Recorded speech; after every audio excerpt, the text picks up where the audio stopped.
Right, you're in. And your overlays seem to have gone back to normal. That's good. Da, da, da, da. Right, welcome to Heavyweight Gaming. Oh, Bardic's on. Welcome back to the land of the living, Bardic Inspiration. I hope you had a really good weekend at your con this weekend. They sold over 100 sets of dice, I think. Ridiculous. Nice. Well played. Well played. You should still be asleep. So, welcome to the channel. We play D&D, lots, and Carbon, which is Cyberpunk D&D sort of fifth ed. We got Pathfinder starting in a couple of weeks on the 25th. We got, maybe we got Vampire starting, but we'll get to that soon. So yeah, we got lots of stuff happening on the channel.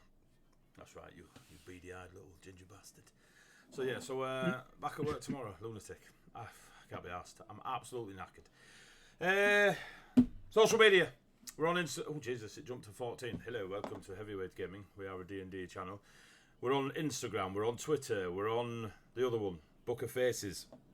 We got a Discord channel, we got a YouTube channel, we got a TikTok channel, which I'm going to be doing a short little attempt at some series on it because I hate my friend Dean. But we've had some ideas, it's going to be ridiculous. What are you doing, loves? Okay. So, go check us out on all the good social media stuff and you'll get to read all the waffle I put on there about the channel and what we're doing and what we're writing and stuff like this. Let's go check them all out. Sponsors! We have sponsors because we're super famous streamers, don't you know? Yeah! So, Coyote Grey is an official sponsor of this particular show. Chibi tokens galore. Go to Roll20's Market.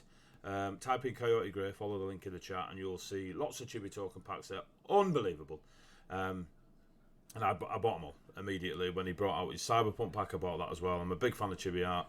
And yeah, Coyote Grey is an amazing, turned into a very good friend and has done some of our Tuesday characters' personal tokens and such for use on things like Roll20, Fantasy Grounds, Foundry, etc. Let's go check out Coyote 20. Coyote Grey and Roll20. I need some drugs. Paracetamol drugs, calm yourselves.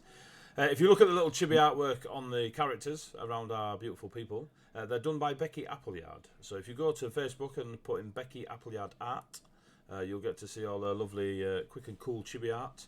And as you can see, we took advantage of that and bought the characters. Lovely. Unofficial sponsors, we got Sirenscape. And their tagline is Epic Games Need Epic Sounds. And because we're using them, that means our game's epic. Pure cheese, I love it, but I'm sticking with it. If you go use Sirenscape and you are lucky enough to play around a table, you can play for your PC, your tablets, your phones, your Bluetooth device, etc. And you can have a real cool ambient sound to your game. So get it out there, use it, tell them I sent you. They don't know who I am, but it'll be funny. I decided, that for this campaign, I was going to use... We normally have Loki Battle Mats who are unbelievable, and we use all their maps for all our other games. But I fell in love with a particular style from 2 Minute Tabletop. Now, if you go check out 2 Minute Tabletop, which I'm pretty sure I need to sort of link out for... Oh, no. Yes! There's one in the link. Thank you. Go check them out. 2 Minute Tabletop. They're all like hand-drawn. They're really cool.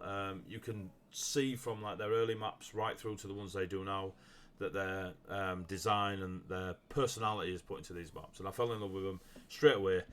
Pretty much after Eddie had used them a while ago, actually. But yeah, so we're going to use them for this campaign. So I bought a load of them. Well, you lot bought a load of them by subbing and stuff, so thanks for that. And we're going to use them for this campaign. That's 2 Minute Tabletop. I don't think... We got some other sponsors of the channel. I saw there'll be links in the chat. I can't be arsed telling you how beautiful Roughworks Creative is and how, one day I want him to be that man that's giving me that kiss on my deathbed. But I don't want to talk about that. Sawdust and Swear Words. Super talented. Go check them out. Bardic Inspiration. Go check them out. They're amazing. Absolutely amazing. They don't sponsor us, but they do sponsor us. But they do. They know they do. They love us. They're amazing. Go check them out. I got a lot of time for their stuff. My biggest thing about Bardic Inspiration is the candles they have. Buy their candles. Play them, light them, put them around your tables while you're playing. It's such a cool way to create ambience using scent. So keep them away from Eddie. But yeah. What else have we got? Tasha's Heavier Crockpot Bits and Bobs. Go to DM's Guild. Put in Tasha's Heavier Crockpot Bits and Bobs. It's 81 pages of D&D stuff. It's got 80 spells, subclasses, artwork. Loads of nerds got together, put it together. It's amazing. I'm super proud that I know people that, one, can draw, and two, understand the mechanics of D&D. So yeah, go check that out. It's $9.95. It's 200 copies sold. It's super cool. It's the first thing we released, which leads me into the Kickstarter that we'll be dropping this year. Yes, it's not a lot of information at the minute, but we've started having our little talks together, sorting out pledges and stretch goals. I've talked to a couple of artists that are willing to get on board. I'm talking to a couple of dice makers that may or may not get on board. I'll let you know what the email says.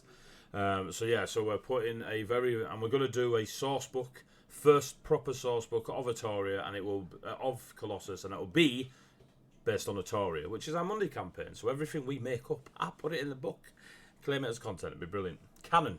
These lot now exist. So we've already got, well, I think I've got sat on my side of the things 40 plus pages, and then we've got 4 or 5 more writers all pushing the same. It's going to be hundreds of pages of content to play in Colossus, play in the world that we've been creating for years now. And so hopefully that'll kick off, and we'll do that. And we already started planning other Kickstarters, because why not? Why not, kids? The other thing,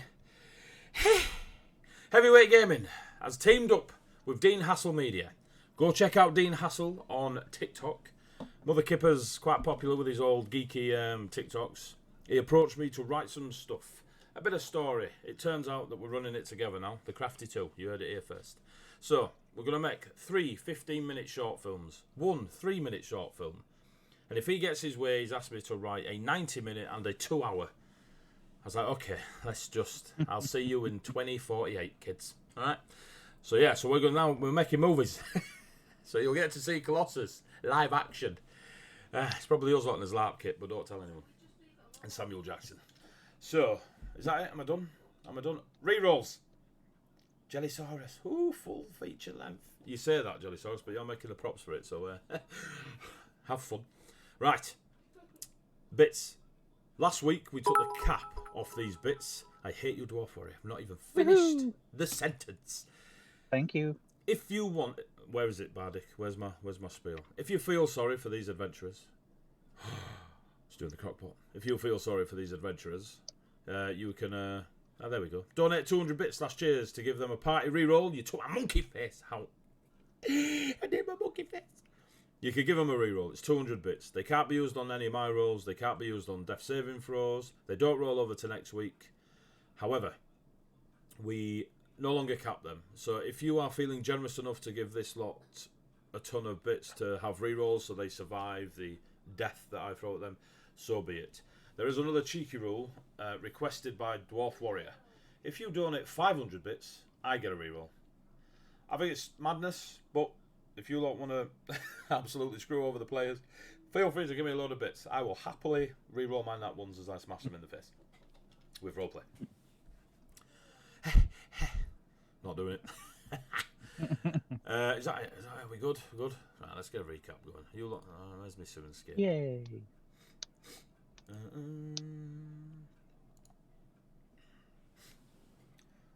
Hopefully you lot will be able to hear the music chat as it comes through. It's on the same mixer as the players.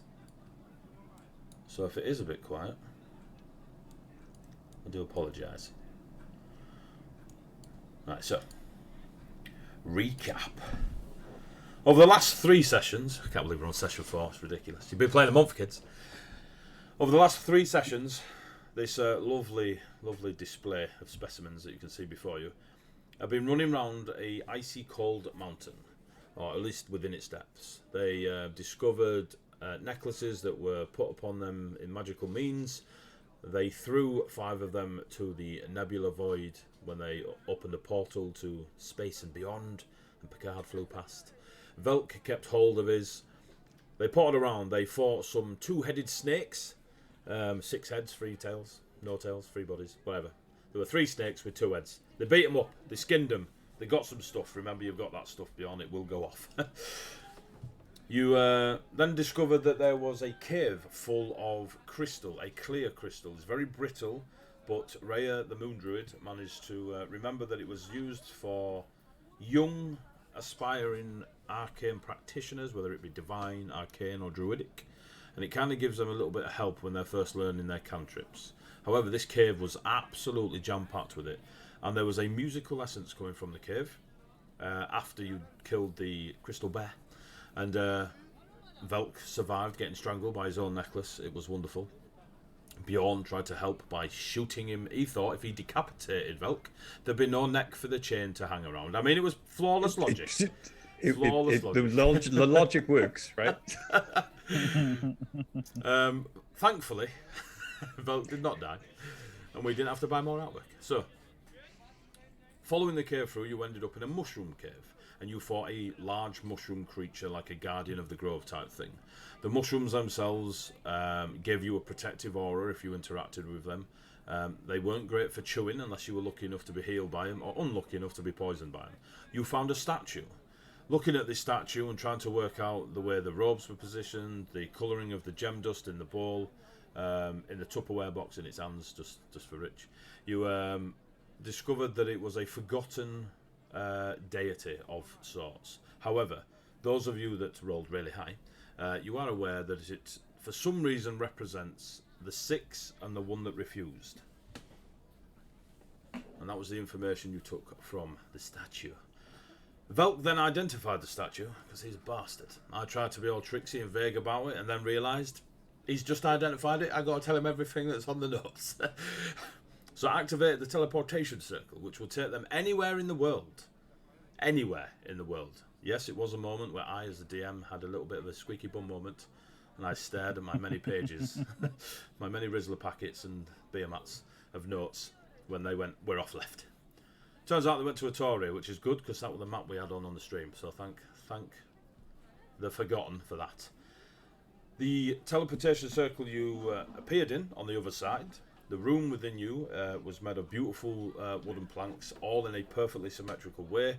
There was pictures all around the room of an individual wearing gold and silver in their many variations of the same person. They have long hair, short hair, different features. Their clothing was always over silver and gold, but the artwork and the room itself absolutely spot on symmetrical. As you're kind of looking around and kind of adjusting as the magic wears off of the teleportation, the door opens and stood before you is a tall-ish person. One side of their face is completely lacking in bright makeup and more subtle, but is perfectly drawn, the lines on the eyes. The other side is a just absolute beautiful flash of gold and silver across, moving away to the back where their ears are, and where their hair is shaved on one side and kind of just folds over one side. And they're in silver and gold toga and tunic, looking rather splendid as you enter their teleportation room. And that is your recap. Ulrich for King, mate. Jesus, to what for it? It's not even that campaign, lad. Working on it. So you turn. The 6 of you see this gentlefolk person, and they're just staring at you. Actually, give me perception checks. You can hear murmuring of people behind them, as if beyond them being in the doorway, it's busy. 8. 9. 9. Wow, 8. It's going well, kids. Well done. Fizz? Double figures? 5. Ray? 16. 16 and beyond. What do you One get, of us has Ray? got our eyes open. Ray? Yeah, we've all 10? look. We've all turned Right, up like. so, as you all are just, you know, you've just teleported. Evening, Oscar. You've just teleported, so we'll let you off. Bjorn, you kind of look, being a people person yourself, so tired. Play violin. As you turn and look, you notice that this person is looking straight past every one of you at the pictures of themselves. They're kind of acknowledging that you're there, but they're just looking, and there's a little, they just blow little kisses to the pictures all around the room. And you're now on 3 rerolls. Rerolls most definitely for players, not for heavy. Can I just mutter to Rhea? Are they okay? Hello? Hello. I'm more than okay. You are more than okay. Obviously. Nice picture. Which one? Scanner looks around. I like that one. It's That one. fine. Done by Julio Saragon. Quite the bard. Quite the artist. The pictures are lovely. But can I ask, who are you and where are we? Are we in? Is this your house? Looking at Oh, sorry. your attire, they look you up and down. Still don't look at your face, just from neck down and back up and then back towards the pictures. I am Ectelio. You are in my guild house and my teleportation circle. Helio. Ectelio. But we are. This is Buxy Bay.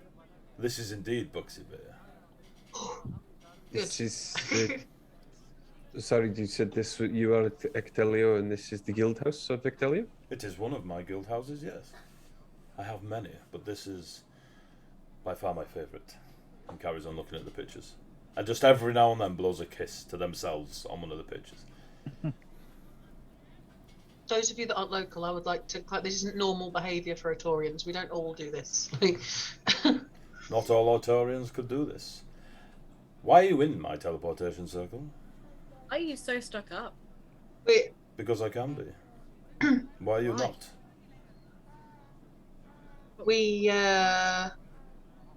we have just travelled to Buxy Bay. We didn't specify where or which transport circle we were travelling to, and it looks like we got yours on the random selection of however we got here. We're not sure where we've come from. A mountain somewhere. Well, feast, drink, do what you want. Excuse me, and just walks past you to the back of the teleportation room and just adjusts one of the pictures and just puts their arm on the wall and stares at it. I gently move another picture. They just wave their hand and the picture moves back. Wow. The pictures are all of them. In various forms. Yeah. But yes. Somewhat relieved that the party has finally made it to Buxy Bay, they consider, should we leave before we insult the hospitality? Do you mind if we leave through your house, guild house, place, abode? As I said, back to you. Eat, drink, do as you wish. And Bard, you may find work here. Moves across to another picture and just kisses their fingers. Just puts it to the lips of themselves on the picture. Just gonna back out of the guild house like. Bjorn doesn't move. Is this a tradition? Do we need to kiss your pictures? No. You do as you Want wish. to. I kiss my fingers and touch one.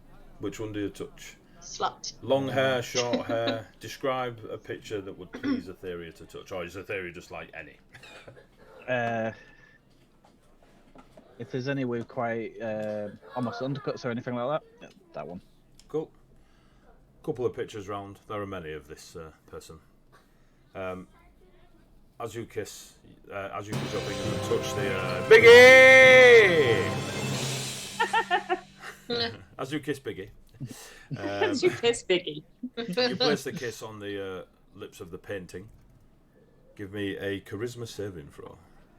Oh well. How bad is this gonna be? I might need a reroll. Take it, it'll be funny. Okay, that's a 7. A 7. Yep. For the next hour, your charisma is down by 1. Ah. As you are so in awe of the picture. Oh, you're a sorcerer. As you are so in awe of the picture that you An feel hour, it would okay.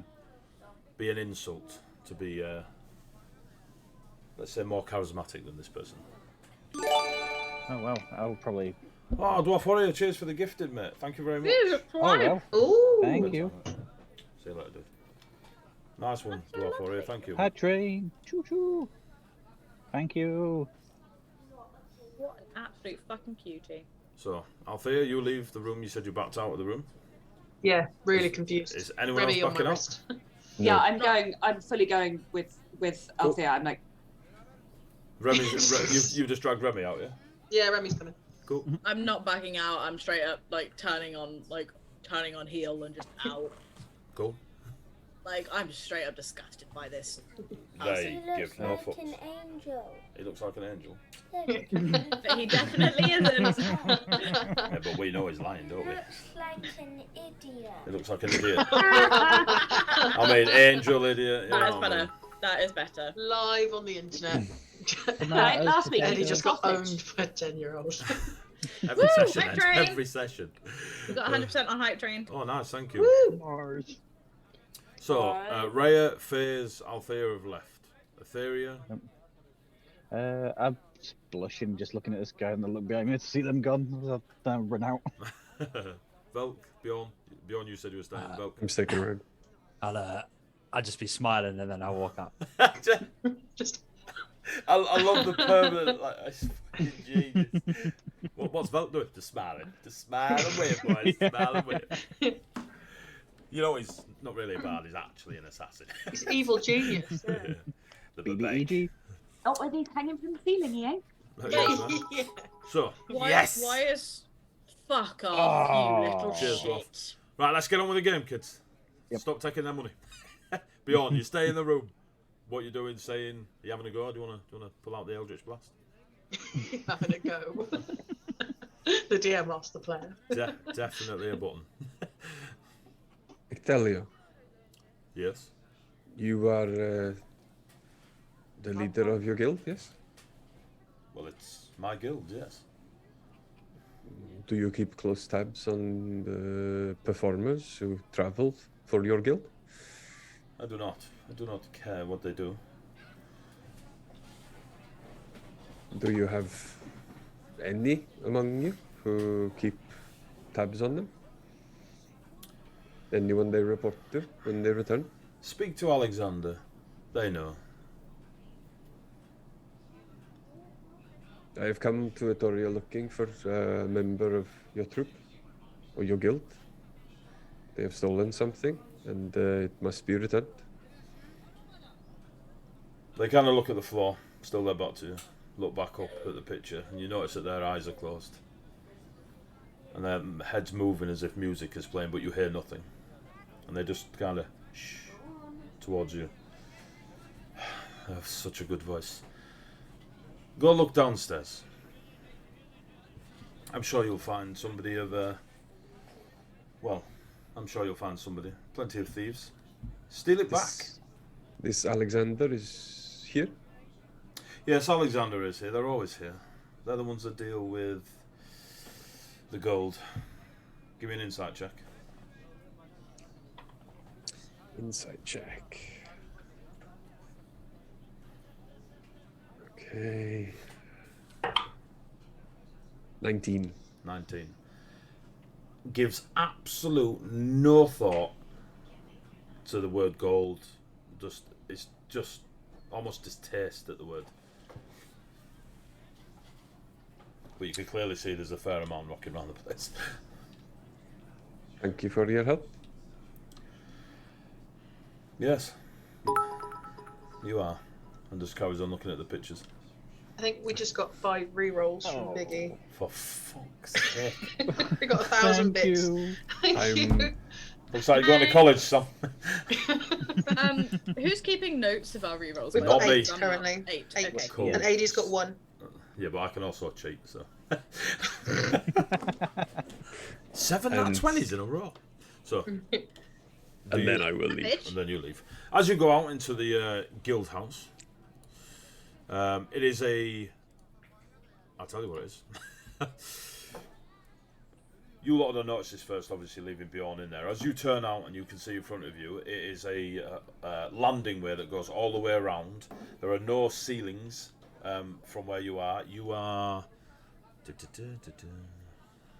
You are a couple of floors up, 2 floors up. And you see another 2 floors of railings again, almost like when you see those big grand hotels with the open plan, as it were. And you can see another 2 floors above you. So you're essentially on the 3rd floor, 2 below you and 2 above you. And the only ceiling you see is the one at the actual roof of this massive building. It is enormous. It does have that grandeur feel about it. There's no doubt that if you were stood on the outside of this place, it would dominate whatever area it's in. There is sea green drapes all over where the long, tall, glass windows are that open out. Where at whatever time you've arrived, there is a bright sunshine beaming through the glass. The sea green drapes go either side. There is marble sculptures of sea creatures all over the place on small plinths. There's like a sea turtle just seems to be crawling up one of the pillars. You look up and there is, on the ceiling, there are dolphins and they're sort of swimming around, not attached to anything. Again, made of this marble sculpture. They don't. The dolphins themselves don't flex or anything, but the statues, there's 3 of them, just kind of go around each other. It's kind of a strange, as if someone was holding them and moving them rather than them actually swimming up above. When you look down below, all the lights that you see have that. They have a lighter sea green colour to them, whereas the drapes are a darker sea green.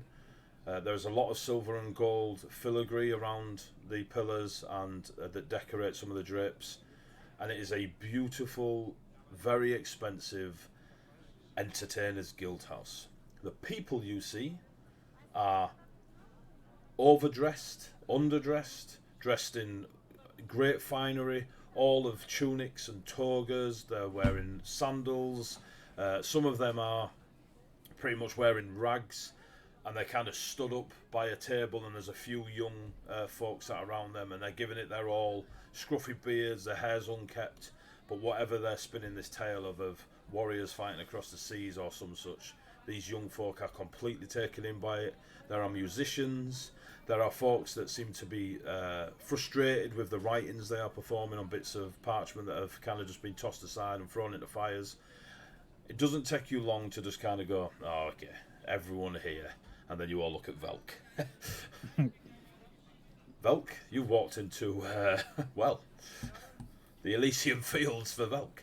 But it is definitely a entertainers / performers bardic guild house that apparently is Ectelio's.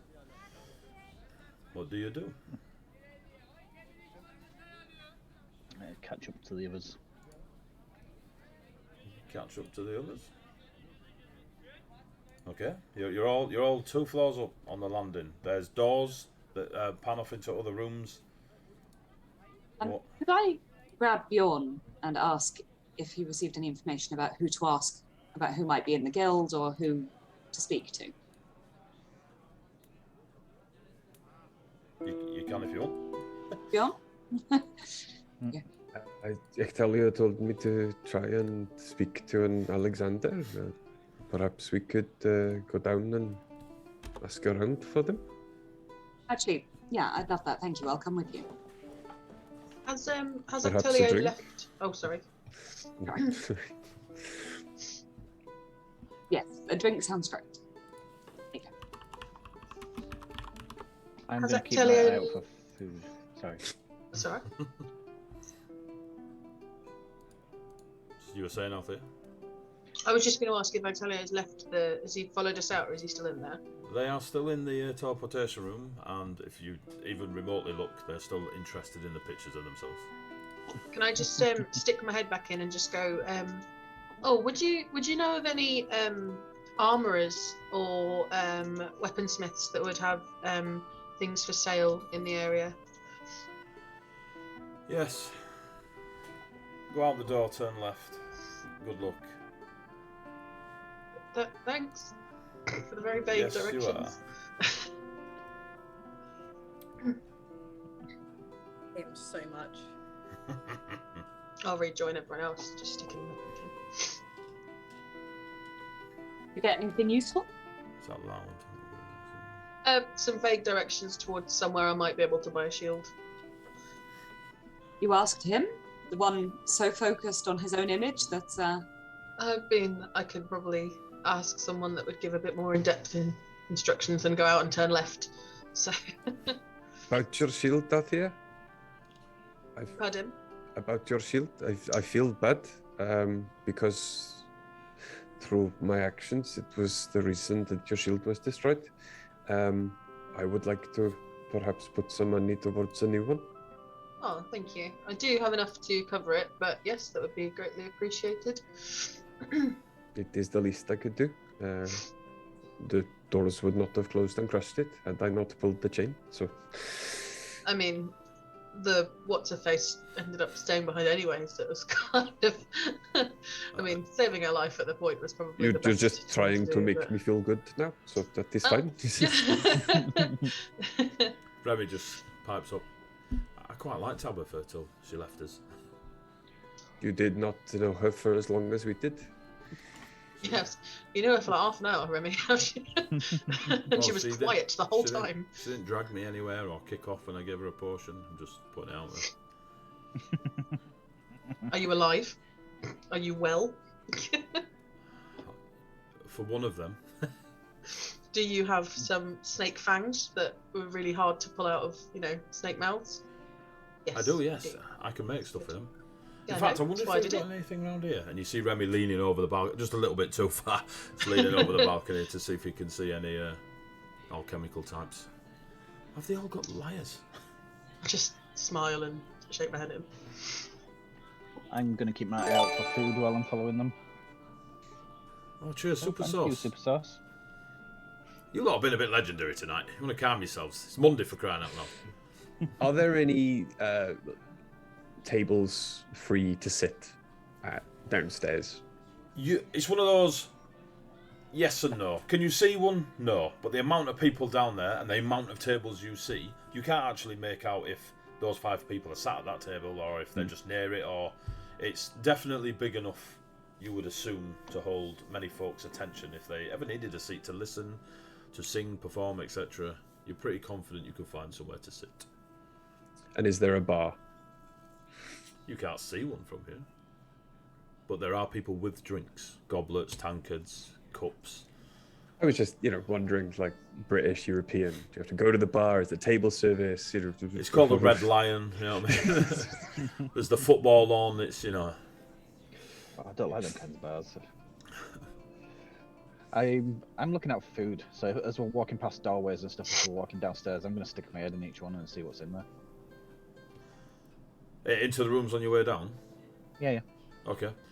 So, popping your head into some of these rooms. Some of them are of a carnal nature, and people are performing bardic. They're playing out plays.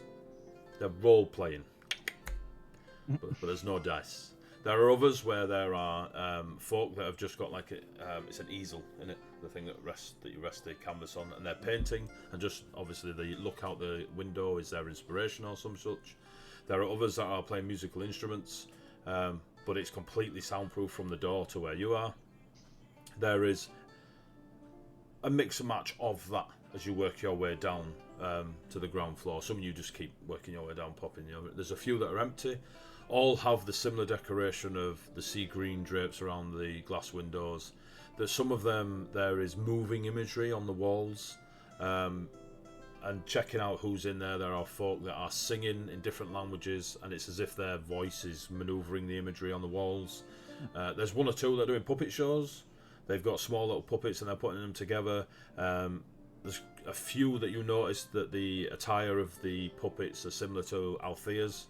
In that Atorian manner of the armour and such, and small little wooden little arenas that have been put next, and you can see the strings and they're getting ready for whatever show.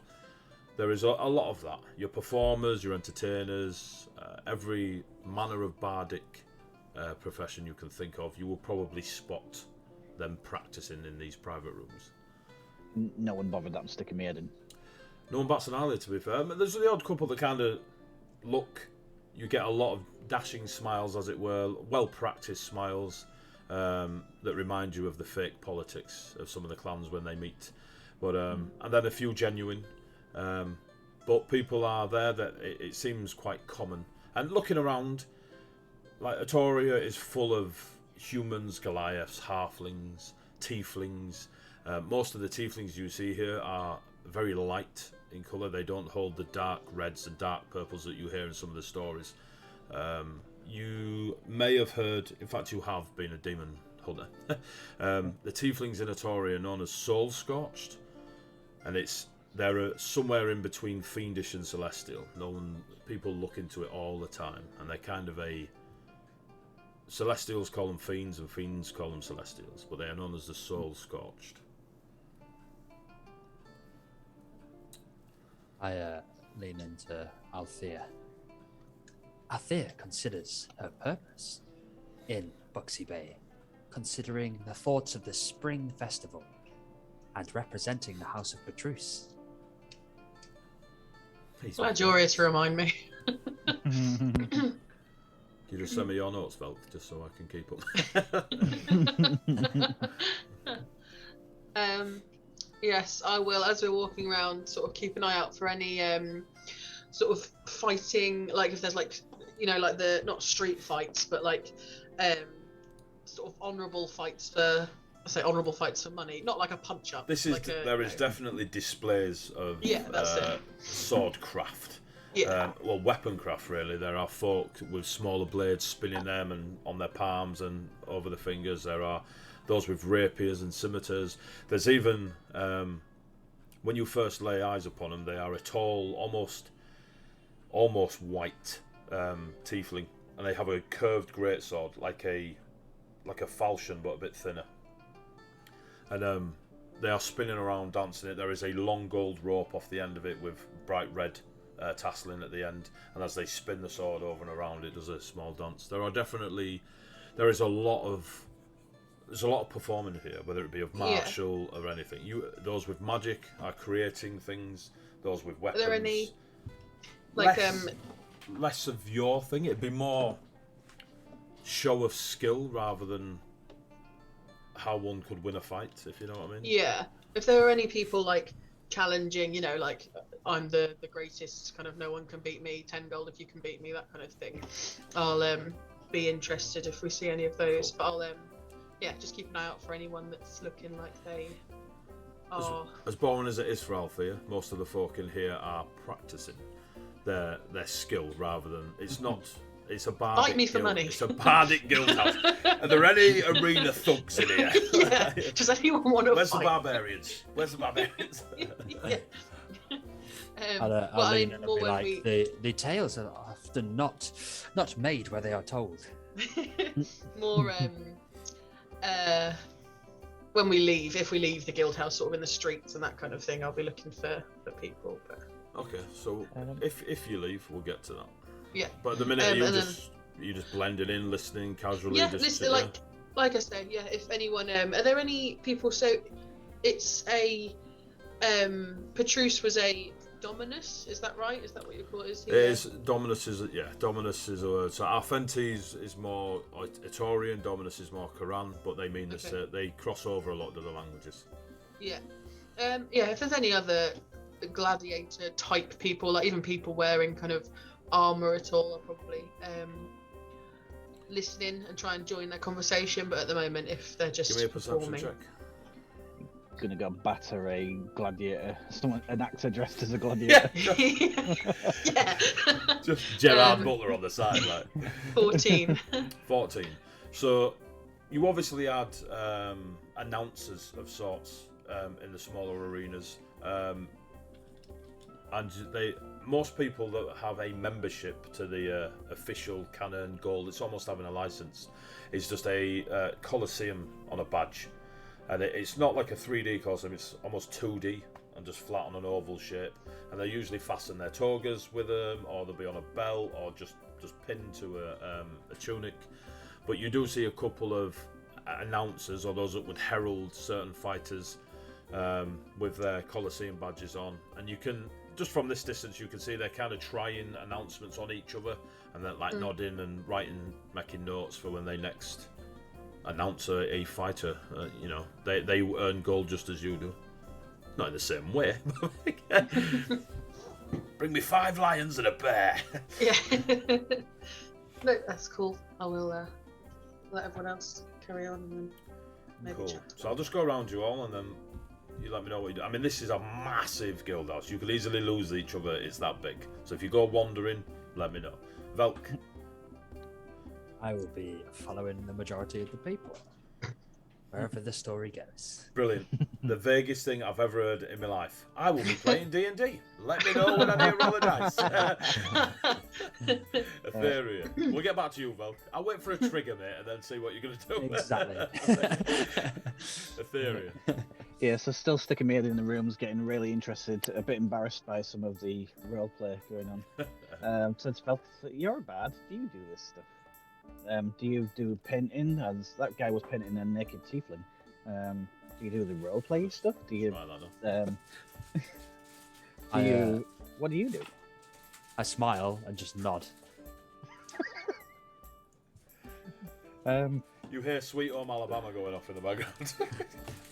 Do you have a muse? Do you? It's just gestures to the rest of us. Yeah.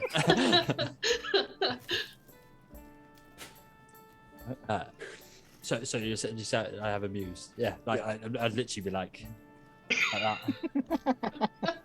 Sometimes I'm not sure if Elk understands what we're saying, if he's just in his own world commentating. Like. Then well. Okay, I can go back to the rooms. I'm keeping it with the party, but anytime I pass the door, I'm just going to stick my head and see what the hell's going on. It won't take you too long to get down the 2 flights and then to the main open area, where beyond you do see a long bar that goes most of one wall. There's no table service, but there's no crowd at the bar. Even though it's busy, everyone seems to be able to get what they want. If I do see anyone painting a still life of fruit or anything, like, I am starving, so I'm going to eat that stuff. Straight, yoink. Which of you would like? I thought you meant you were going to eat the picture. I'm really tired. If anyone's painting some grapes, I'm eating it. The person's just, as you walk over, take a chomp out of the painting and walk off, and then come back and just slip the paintbrush out of their hands and be like... These schnozberries taste like schnozberries. That actually reminds me of this Japanese game show where they figure out whether it's chocolate or whether it's real. And they just take bites out of like tables and stuff like that, praying that it's chocolate. AD, make notes. That is sweet. That thing over there, it is sweet. It is not the tankard, it is sweet. Sweet. The tankard he is holding in his hand, it is actually sweet. You can eat it. I'm not doing it. Except being serious. Fireball. Persuasion versus insight. Come on. Who would like a drink? Bel, would you like a drink? I just stood there smiling. Guess what t-shirt we're getting for Velk? Did you get more broken as we went through the teleporter? You're just smiling. There's not words anymore. You're just... It's a little unnerving, if I'm honest. Well, as you're talking to Velk, I don't even know if Velk's noticed, but their hips are going.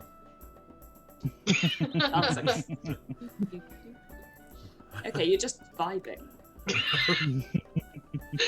Okay. Did he take something? Well, I don't know. Life, baby, life. Has he slipped something? Yeah. As they're all saying this, I'm just like... Start doing like the my Titanic home. jig in the middle Looking of the for room. Jesus. I'm So- gonna go to the bar. You go to the bar. Rhea, what are you doing?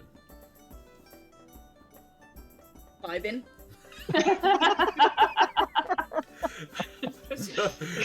So Bjorn, you get out yourself, just like shoulders going, woo, over to the bar. Do that, just like dance out of the way. All of your drinks. And you get to the bar. The bar is run by a lot of halflings, all in their tunics. The tunics are pretty clean, and they stand on the bar, and they just run up and down the bar. They've got bright smiles. There's a couple of gnomes in there. There's 2 goblins on the far side, all in the same attire of Vittoria, just these tunics, rope, belt. None of them slip enough to see any undergarments, so don't be sticking your head under there, otherwise you'll get pooped on. And they've got these soft leather sandals, and they just rush up and down. They're not always barefoot, because Tolkien. But yeah. And they're just kind of running up and down, and you can see people all around you getting served. Just hold my hand out for service. Skidding in front of you, dark black, jet black, tight curls, a little goatee and a beard that comes down here looking like a 3-foot Leonidas is this little ripped halfling that just skids in front of you, pirouettes and turns. Viconian! And does a little flourish to you. May I get you a drink? For maybe yourself or your party? And does another little bow. Thank you for the offer. Very handsome little person. Can I have a drink for the party? You can. What would you like to drink? We have the, how do you say it? Crushed grape.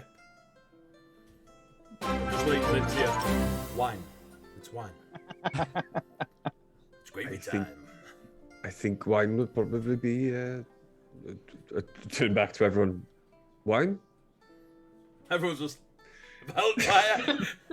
Don't pull the straw out. Wine Shots, would be get shots. wine would be agreeable. Wine it is. And just goes. And a jug manifests in front of you, glittering silver and sea green dust, as this large jug appears and goes. I can't do a water filling noise. And fills with a deep purple wine. How many of you is there? Sorry, 6. 7. Remy can drink. I forgot about Remy. Miss 6, too young. 7. Remy, I'll Seven. take I'm the going to say red 6. 7 cups appear upon a tray. Can you put something weird in one of them? Anything you want. Put something weird in one of them. I'm thinking it's Remy. Roulette. Okay. No, I think we should play roulette. Roulette. I'm familiar with this game. May I prepare the game for you, Viconian? All right. Just kind of looking around at the party. Going, I was just about to ask if anyone's like doing anything for money. Like, What if there are any are you like drinking doing? competitions. I You're, suppose we can play drinking games, but before I get too drunk and forget, is there a Alexander available? There are many Alexanders. It is a common name in Atoria. Fuck. We're all might- Alexander. You might call him Guildmaster. He works for Ectelio. Oh, like Telios, Alexander. Right over there. And just points into the crowd. Hey, could you be There a are little- quite a few people right over there. Viconian, make them move with your dashing looks and your arcane powers. I could make them move with the arcane powers gifted to me, and I just hold up my hand and an axe. A big fucking axe appears in it. Don't threaten the guild. They just Yeah. run their thumb along the axe. Wonderful. Say hello to Costo for us. I like you, little man. And I you, Viconian, and I you. The axe Now, disappears. Roulette and Alexander. He does Alright. this with his hands. Fuck. And the people just move that you were pointing at and sat at a table with mounds and mounds of gold purses, silver coins, platinum pieces, just mounds of it. Like they're at a family feast table and there's only them at it and the full buffet of, Christmas dinner is just coinage of various colours. No copper. No copper. Alexander. Flow monies. There is a very large orc with grey skin and a red paint job going down the right side of their face.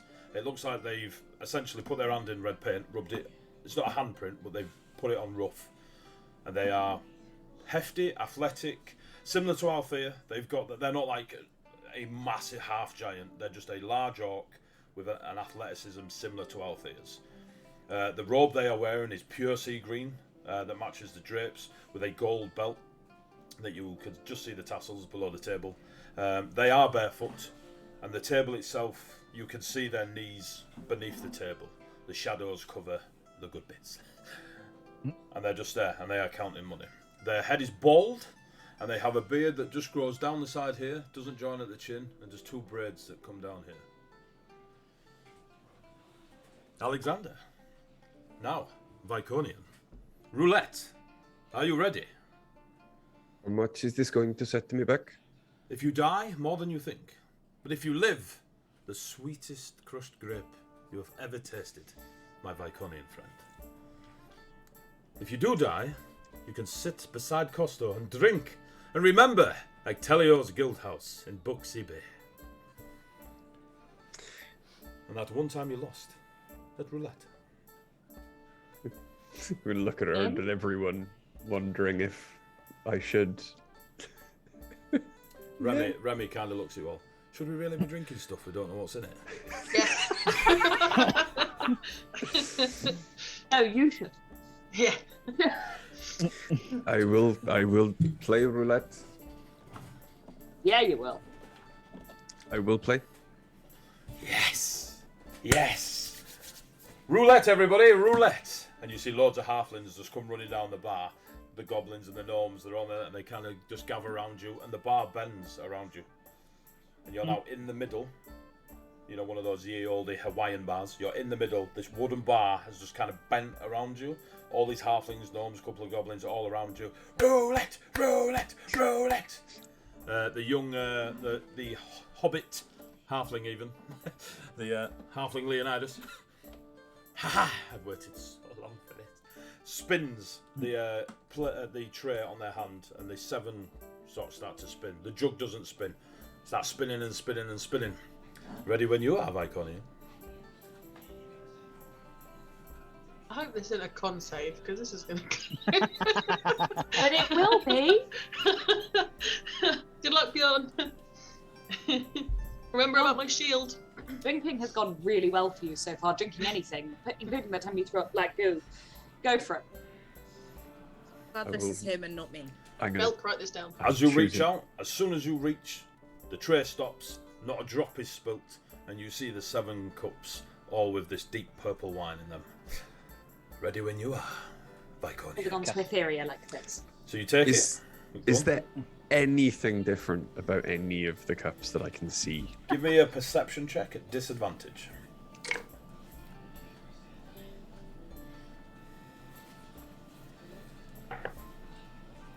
I rolled You have a 300 2 rerolls. and a 1. Oh, I'm gonna use a reroll. Smart. Very smart. reroll the entire roll again at disadvantage. Yeah. I rolled an 18 and a 1. Roll again. I'm not. No, I'm not. I'm only gonna use not one We're down to reroll. 7. I won't use more than one reroll. So you got on that one, yeah? I got an out one. Cool. Really fat. The one in your hand matches at least 5 of the other. And there's one on the right that just has a deeper colour into it. Bjorn thinks, have they played a trick on me? Have they made it so obvious? Happy then with I'm your gonna- choice, Viconian? I'm gonna use prestidigitation to start. So I'm gonna use it to make the smell of wine Change the colour of the wine. a smell of wine kind of around the place. Like so, I just kind of like little puffs of like sweet smelling wine, and I'll have kind of almost like flowing wine kind of intertwining between people. Oh, okay. As you do that, you see many other gnomes and halflings and goblins take that same, like they've just heard YMCA, and they all start casting a similar cantrip and just turn Velk, and they follow Velk's lead as they make this masterpiece of sweet-smelling wine clouds and this river, Flash mob almost spells.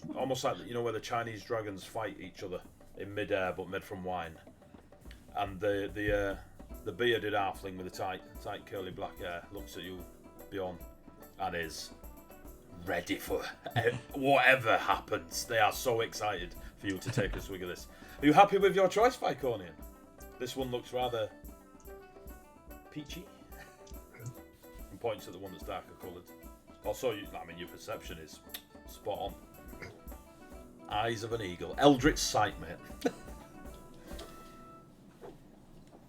Activating Eldritch Sight. You go blind immediately. No, I'll put the one in my hand down and I'll pick up the other one. Cool. Give me a charisma save as you neck it. Charisma. Yes, at disadvantage. Okay. Charisma at disadvantage is going to be a 17. Cool. Aye.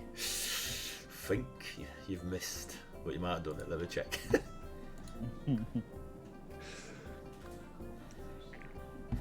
Get in. So, as you... not that I want to give all away. As you drink this, you neck it, nothing happens. It's beautiful. It's beautiful, I tell you. Beautiful. Perfect grape, perfectly crushed, perfect wine. You drink it, you take it like a shot, but you kind of hold it in your mouth and you're like, this, I don't ever want to. Such a beautiful taste. And you look around and all the gnomes and the halflings, they're just beautiful. You look at your party, it's just so pretty.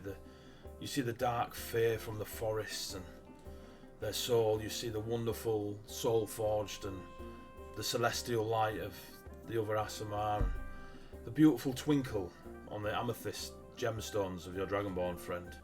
And Velk's smile, how have you not noticed it before? It is... You wish you could smile like that. I wake up every day just seeing that smile. And that's the vibe you get from every single person. And you are stoned as fuck. Everyone in this guild house is the most beautiful person you've ever seen in your life. For the next 10 Bron is our minutes. guinea pig. Rich has just dropped Mandy, that's what that's. Yeah. And that's for the next Now 10 he's minutes. having- Beyond. Only 10 10 minutes. minutes. He's having a great time. Well, Viconian. Roulette. Just nodding at you. You are the most handsome gnome halfling I have ever seen. Your beard is splendid and magnificent. I think I should cut mine shorter and... Tap Bjorn on the head. The halfling looks at the party. He lost. He lost. He sure did. But you all won. At least for the next 10 minutes. Now enjoy your drink, Viconian. You know where we all are. And the bar goes woof and goes Thank back to you. being a very long bar, and you are no longer circled. We drink other drinks. Are we allowed to? Oh, yeah. Oh, wait.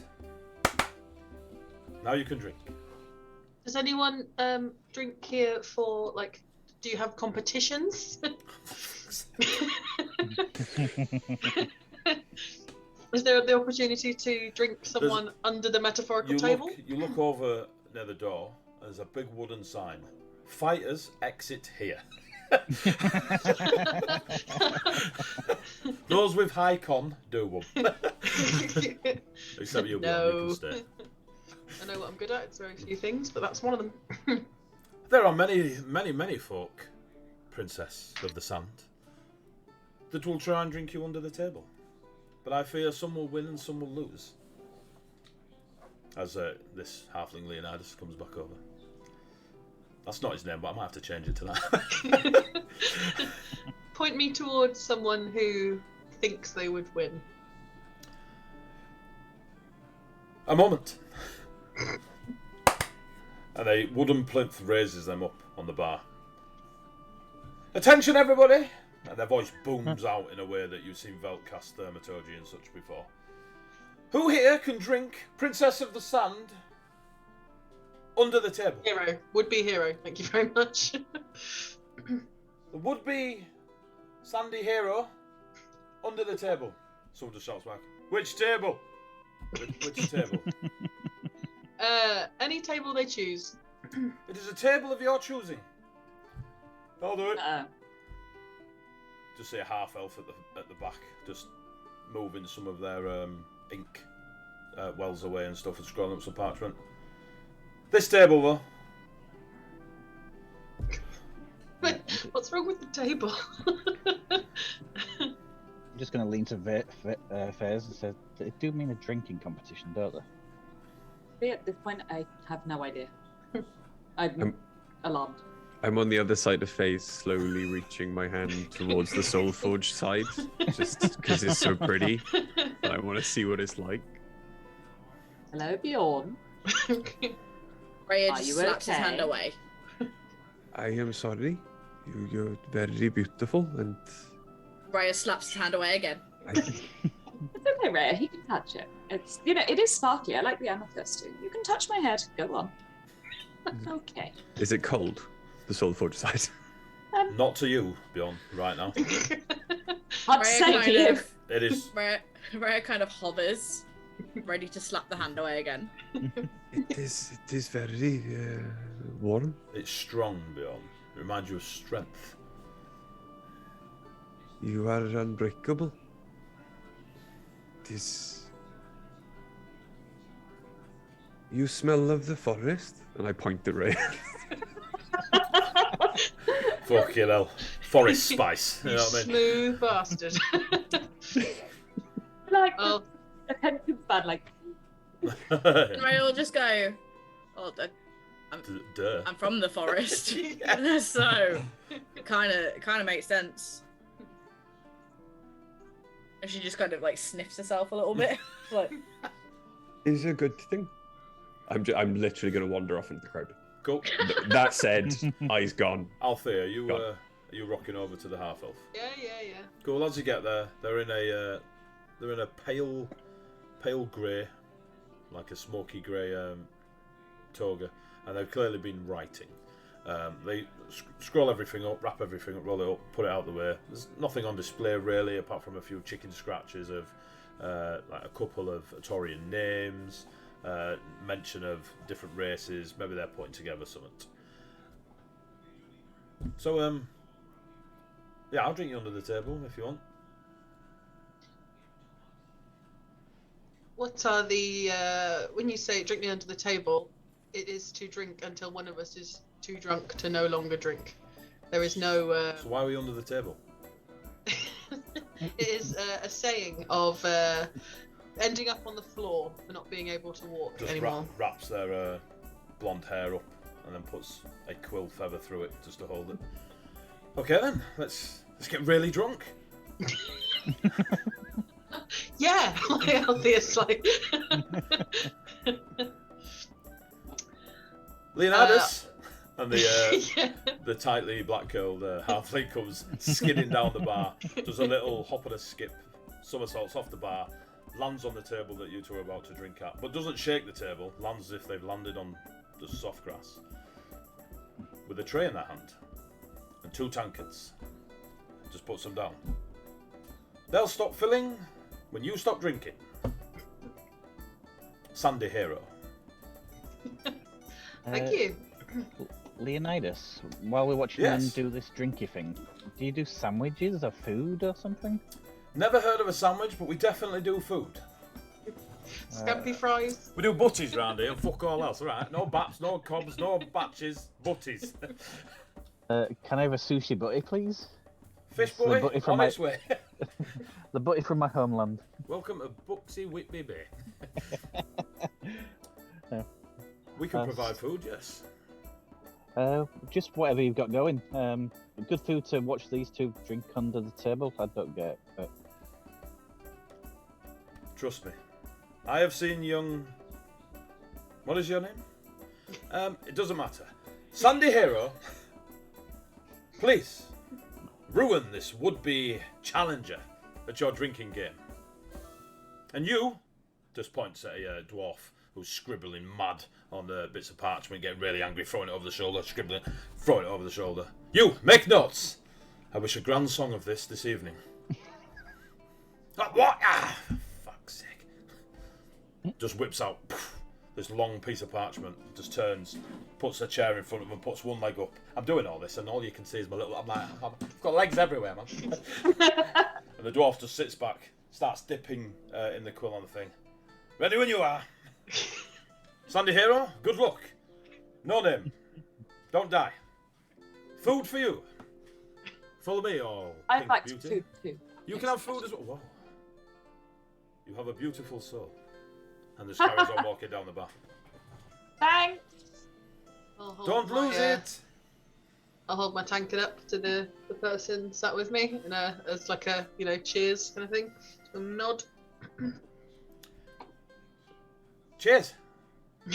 Just start Starts drinking. drinking. We'll come back to you. As all this is happening, you every once in a while over the murmur of the crowd hear Alexander, and then just into the distance. Do you go towards Alexander? No. Alright, cool. Obviously, because you didn't react to the whole parting of the Red Sea, the crowd has come back and started mingling again. A few of you, not you, you're elsewhere, but you would have noticed that that's happened before, and not all of them reacted, being shoved out of the way by a magic halfling. You see Leonidas rocking down the thing. I'm sorry, Butler. You see Leonidas running down the bar. They go to the far end, and there is a large, almost scythe-like curve in table with a lot of food on it. And he just starts talking to a few of the other halflings. There are some human-looking folk, and they are dishing up loads and loads of it. And they're putting it on a trolley. This trolley doesn't look big enough, but every time they put more food on it, the trolley is the perfect size for this amount of food. And Leonard's pointing over towards you lot, and they nod. And these two human bring it over, and you have a trolley full of all the food of Vay. Awesome. This is amazing. Thank you. You're very welcome. I'm going to tuck in whilst they're drinking the drink. As Go on. as all this is going on, I literally just like almost like appear next to Rhea, and I'm like, the Wicked Witch looks as her newfound friends descend into a day of drunkenness, safe in the knowledge that they finally arrived to Buxy Bay.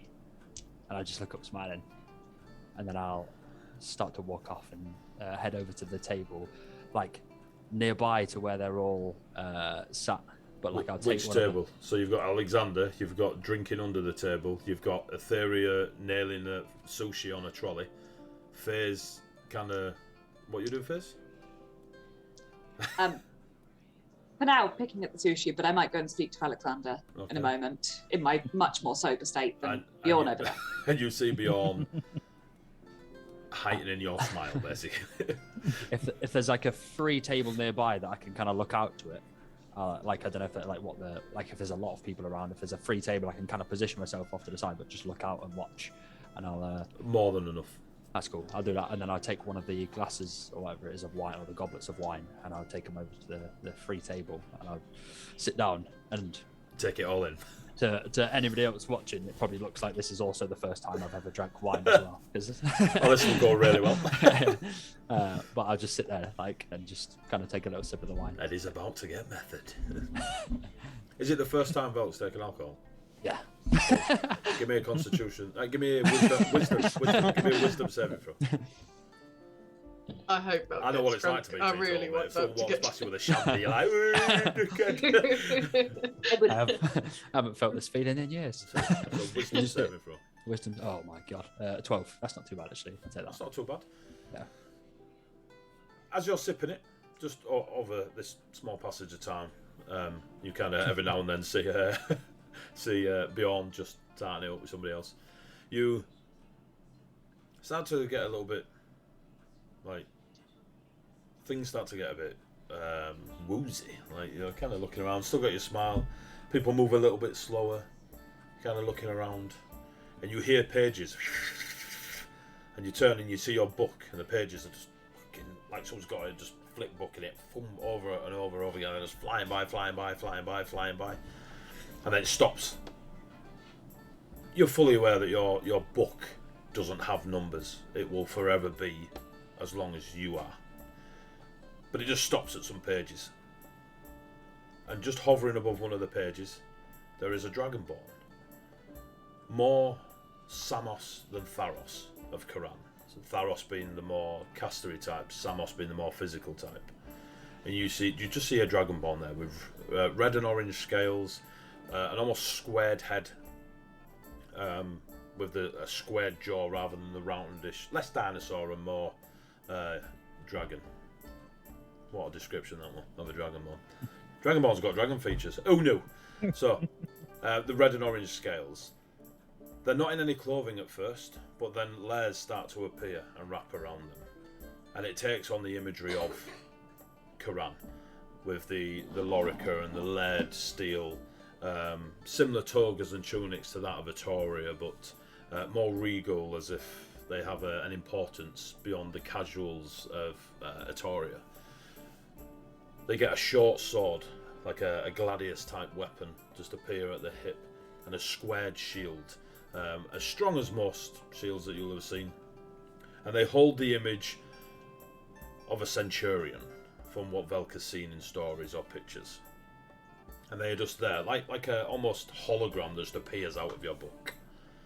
And they're just turning around, and you kind of get that model-esque, like miniature model, as you're looking at it, it's on a turnstile. And you just see them, this powerful red and orange scale centurion dragonborn. They don't wear a helmet, their features are there to see, and their eyes are deep amber. And then you finish your drink, and the world woof, and is back to normal speed. And that happens over time. You just kind of, you hear the things. And over to you, Althea. You're drinking, and like you finish it, you slam it down, and you look down at, you look at the elf, you look back at your tank, and it's full again. And the elf is like always second to your nailing the pint, puts it back down, and they're kind of swinging a little bit. And you're not even that. I mean, you've drunk. You're aware when you're tipsy, you're aware when you're drunk. You've always got your faculties about you when you are even rat-ass, because you're that fit and that ready to fight all the time that your, athleticism, metabolism, etc. is just, it takes a lot to get you anywhere near dangerous. This aspiring writer has probably drunk a lot of tea and the odd pint now and then, but was very eager to try and drink you under the table. Give me a Constitution saving throw. Just to see. Unnatural 20. Cool. Unnatural 6. So you drink maybe 5 pints, and this elf matches you for pints, but does not match you for keeping steady in their chair. As you're just staring at him like, again? Just pints of wine. No. I didn't catch what it was. I was like, It's just a full bottle. Play. It's just a full bottle. Ribena, mate. Every tank, yeah. Yeah, Althea's cheating, man. Little purple berries just curling one out. That's what that means. So, as you're nailing this ale, you get to 5 in, and on the 6, you do a loud, long burp that is louder than you meant it to be. And then you notice the dwarf behind you was right in doing that with her hand as a thaumaturgy your burp. Out across this guild hall. There is a pause in the immediate, maybe 100 people around you. This place is massive. And they all go sad. Hey! And everyone celebrates the burp. As you're kind of looking at everyone celebrate, you turn around to face your opponent. They're under the table. And they're just hugging the tankard. And it's just pouring out because it's an ever-filling tankard. It's just pouring out and they're just like, we call it a draw. Call it a draw. I'll kneel down under the table and I'll say, we'll call it a draw. If you, I see you are a writer, if you write and spread the word of the honourable house of Petrus and the gladiators that practice there, and I'll just pat them on the back. I totally remember that. I'm going to get a bit of paper and just write down Petrus. Petrus. Stick it in his pocket. Do it or die. Yeah. Do you just, Lick it do on you his just head. write Petrus on a piece of parchment and put it in his pocket? I'll write, honourable story, Petrus. It's a draw. Cool. Althea, kiss. Was he? Yeah. I'm going to go over and yeah. pick up And then the I'll jump up and jump onto the table, spin round and give a big bow like I would at the end of a fight. Everyone starts Yeah, the clapping and crowd up. cheering. And Yeah. you notice that the dwarf is trying to write as fast as everyone cheering, like must keep up with, like, oh, the fuck. And I'll turn to the dwarf and sort of point at him and be like, the Honourable House of Petrus thanks you for your scribing of this glorious event. Althea. Does the Honourable House pay for the scribing of this glorious event? I'll flick him a gold coin and say it does indeed. Lightning reflexes. Well, bam! That coin is gone. Has it been 10 minutes? Definitely. The Althea nailed 5 pints in 4.2 seconds. It's still there licking the bar. Yeah. I'll just keep geeing the crowd up and Fairs? spinning around on the table. Fairs, you said you went home and grabbed a tankard? Yeah, I just pick it up off the floor so it doesn't Oh, keep right, I see. spilling out liquid all over the floor, and I put it quietly on the table. Look at Mum Mill kicking in. You know, there's a bit of bleed there. There's a bit of bleed. Bloody No. clerics. In place. Clerics. So you put the tankard back on. There's a little bit of resistance as No Name kind of just like, yeah, under the table. You're like, just give it here, you little. Actually, I go to put it Guiding back on bolt. the table, and then I'm just going to go and wander off with it in the hope that no one notices. Mine's sweet. So, Just watching with some sushi. as it wears off, Bjorn, I imagine Rich has had some horrible hangovers in their life. Yeah. Pick one of the top 3. That's how you feel right now. If you One have to on the leave the couch. game for a little while, Bus journey to the studio. Yeah, okay. cool. Yeah, Go yeah. with that. Embrace it. Embrace it. I want a method through to Bjorn. Don't throw up on stream. No. Can I say you want him to spend the rest of the day throwing up in a coach toilet? All right. I mean, As long as it's not on stream, we could spin that how you want. So as you're feeling very rough, it has worn off. Your 10 minutes has gone. You are not feeling overly battle ready. What are you all doing? You've been down there half hour easy. You're drinking, you're eating, you're doing drinking tournaments. Not competition. Not there was much competition. You're Make it a sat- tournament. Who's next? You're playing. Just everyone silver to enter. Fine. As a reputation of the mighty arena girl goes round drinking with writers and poets. Although I've met a few and they could probably outdrink. So, Velk, you're enjoying your story time. Althea, you're enjoying drinking competition time. Aethera, you're eating sushi. Fizz, you're on the rob. Raya, you nicked a tankard. You just said I nicked the tankard. So what would you like to do, Fizz? You can see Raya. Raya's kind of just vibing. Just jigging away. Bjorn goes from touching everyone's face to hand on the bar, just staring at the floor, hoping their ass consumes them. I don't have anything that cures poison, so they're screwed. So I'm going to wander off to find Alexander with So- with my stolen tankard that I'm still sipping from as I go. As you go through the crowd, they let you through. Like, no one here is. Everyone's very open, very friendly. You stick out like a sore thumb, but so do they. So it's kind of everyone does, so nobody does. You make your way through the crowd and go towards the table, and again, it's this massive feasting table, just bags and bags of coin. And you see this large orc there, bald head, beard going down, their sea green robe, their tunic, toga, face. And they're just moving coins about and stacking them, putting in other bags, filling bags. I'll politely wait until they seem to have stopped counting for a moment because I don't want to make them lose their stride. You're an academic. There's a lot to count. You get the feeling that, like, you look around, no one's interrupting them, no one's stood by them, no one's bringing more coin to them or taking coin away, and they're just working on counting coin, and there's a lot of it. So you would, you're smart enough to know that you either interrupt or walk away. I'm going to go. Excuse me, I'm so sorry to interrupt. Do you have a moment I could discuss something? They put their finger up. You see a platinum ring just round the main finger, and they do a bit of mental arithmetic. Now we can talk. Hello, pleasure to meet you. I'm so sorry for interrupting. You did seem to be deep in your counting. It's nice to stop. Needed a break, huh? Always. How can I help? I'm looking for a specific group of players, and I was told by the man with the paintings. Ah, Ectelio, our Elliot. patron of the guild. He really likes those paintings, huh? Well, they are of him, or them. They're of them, so yes. Can they see their reflection in a mirror? Ectelio has a gift and can see their reflection anywhere. I think they seem pleasant, but I'm not sure they actually looked above here. I think it's just neck down, you know? We do not exist to Ectelio. And yet, they run a guild.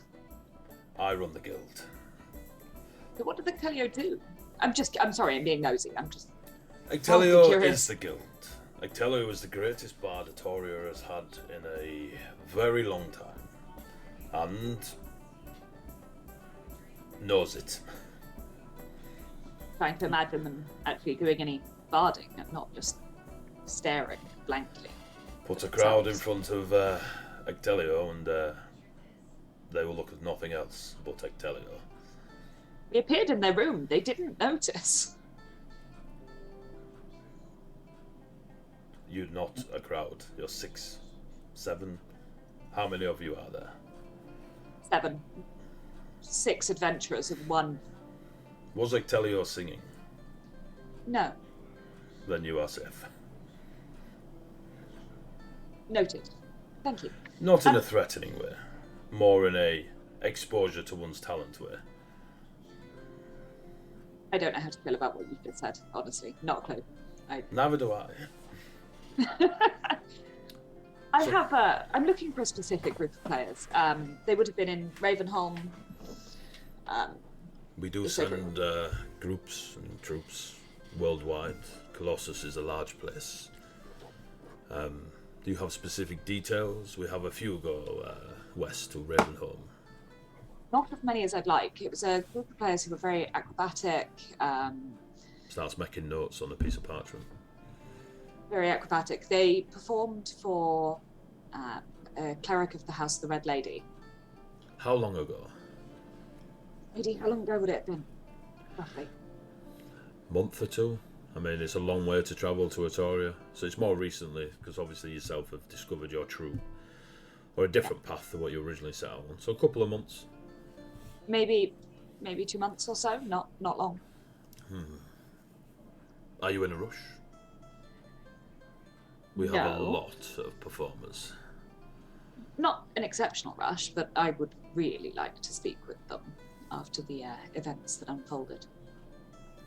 Were they not entertaining? Are you not entertained? Not entertained. They came, they performed beautifully for myself and the children in my care. They were very entertaining while they were performing, right up until the point where they slaughtered all of the children. Then it stopped being so funny. Alexander sits back in his chair.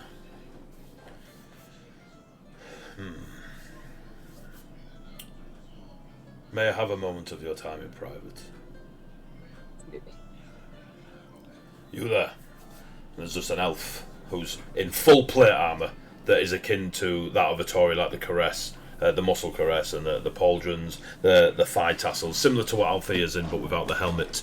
They've got a sword at their side. They're very regimented and stood. Yes, Alexander. Relax. Don't let anyone touch the gold. Yes, Alexander. And you can see they shift in the armour. They don't wear it as well as you wear it. You're a cleric. Actors. And just walks away. Follow me, please. Walking away from the table. Assuming you follow. Walking away from the table, maybe 10, 15 feet. There is a large wooden door that is no windows to it. 2 pillars of marble either side of it. And more of these sea turtles just crawling up the... just every now and then. Just making their way up. You do pick up on a lot of symmetry in the guild house. Except the turtles. They're the only thing that seem to be chaotic. Everything else has a symmetry to it. As we're going into the room then with my drink, which I'm speaking a bit faster now because I'm a bit unhappy. I'm going to say to Alexander, so what's with the turtles? Some of the bards here are in touch with their faith.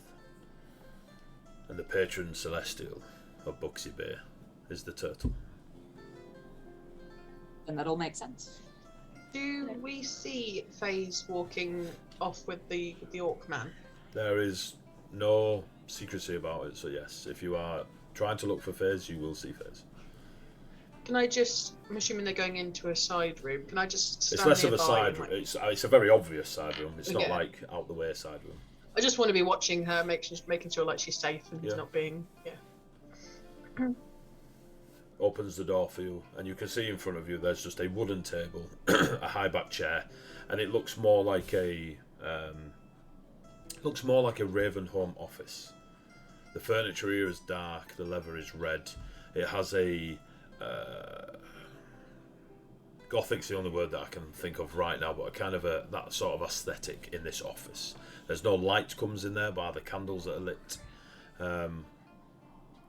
It's reminiscent of Ravenholm and its Germanic and Gothic sort of aesthetic. As we're walking in, then I'll go, feels like home. That's because it represents your home. If your Viconian friend had walked in here, it would have been very different. Welcome to my office. How do you ever find anything if everything changes depending on who's in the office with you? Or does it always look the same to you? It looks however you want it to look, and I know where everything is. Thank you. Sorry. Don't Getting be. sidetracked. Please sit. And they weren't there before, but now you see these high-back chairs for yourself. The table's set, and there is a tray, a goblet, a couple of goblets, and a large jug, and there is wine within it. And you get that same scent of wine from the northern coasts of Ravenholm, where they have a lot of vineyards.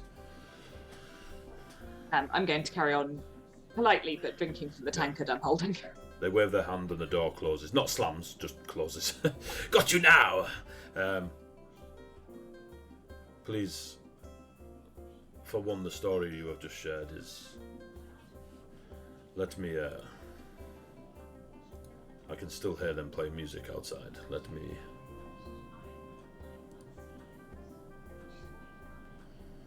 And the music fades. And the crackling of fire. You can still hear people on the other side. But there's a crackling of fire nearby in the hearth behind you. Again, the dark iron sort of aesthetic around the fireplace. The story you have just shared is not one... I'm not a fan of the darker tales, and I am not saying it is a tale, and I am sorry for your loss. I can feel it in your words that there is a sincerity there. And he takes a sip of the wine. But you are not the first to share such a story.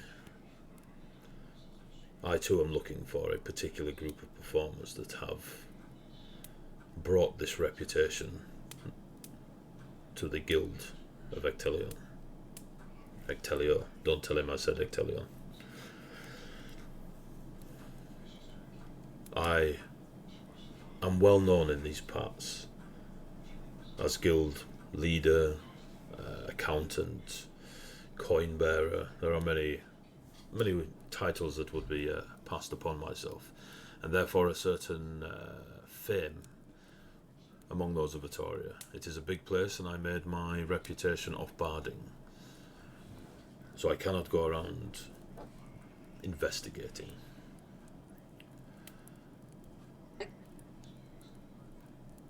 But it does feel that you are after the same thing as I. Or it is a ruse. I to trick you, or you to trick me. Are you tricking me, Ravenholm? I can't imagine why I'd bother. I'm not after anything or asking you for anything particularly. What would be the purpose of the ruse? Not many people know of the tale you speak of. It is hidden quite quickly, and for you to share it so openly, with a drink in your hand in a room full of people, some might use that as a trick to catch one off guard. I have found if I reveal things in a blunt fashion, sometimes people are shocked into saying things that they might otherwise hide. I apologise for dropping it on you so abruptly. There is no need for apologies, and it is a fine tactic, but a time and a place.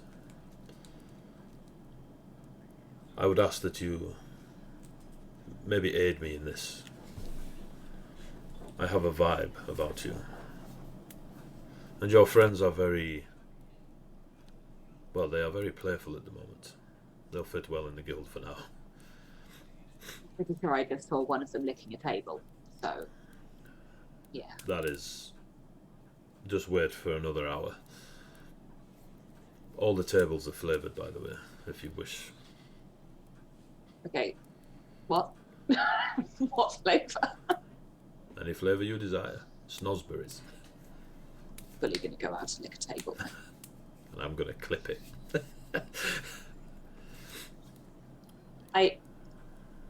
So what happened? What are you looking for?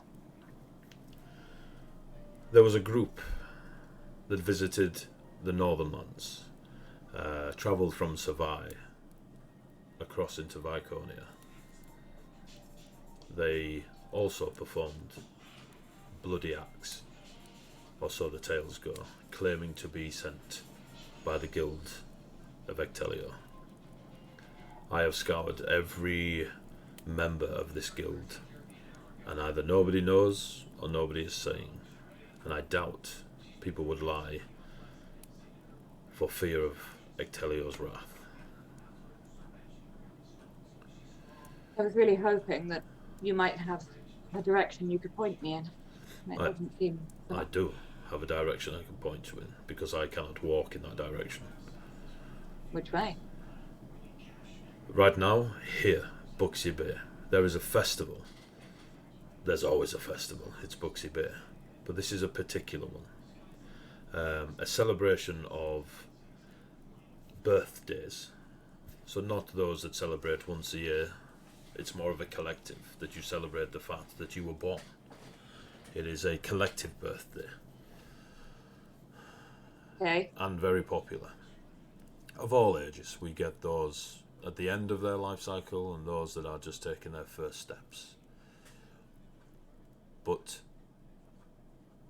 they had to have been hired somewhere, and being close to the guild and holding and using our reputation to get work, there has to be somebody here doing the hiring and the contracts and all the boring admin that barding brings when you are a performer.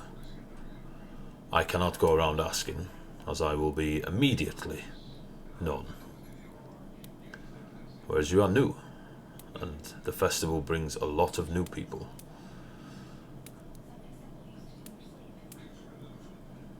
That is all I have at the moment.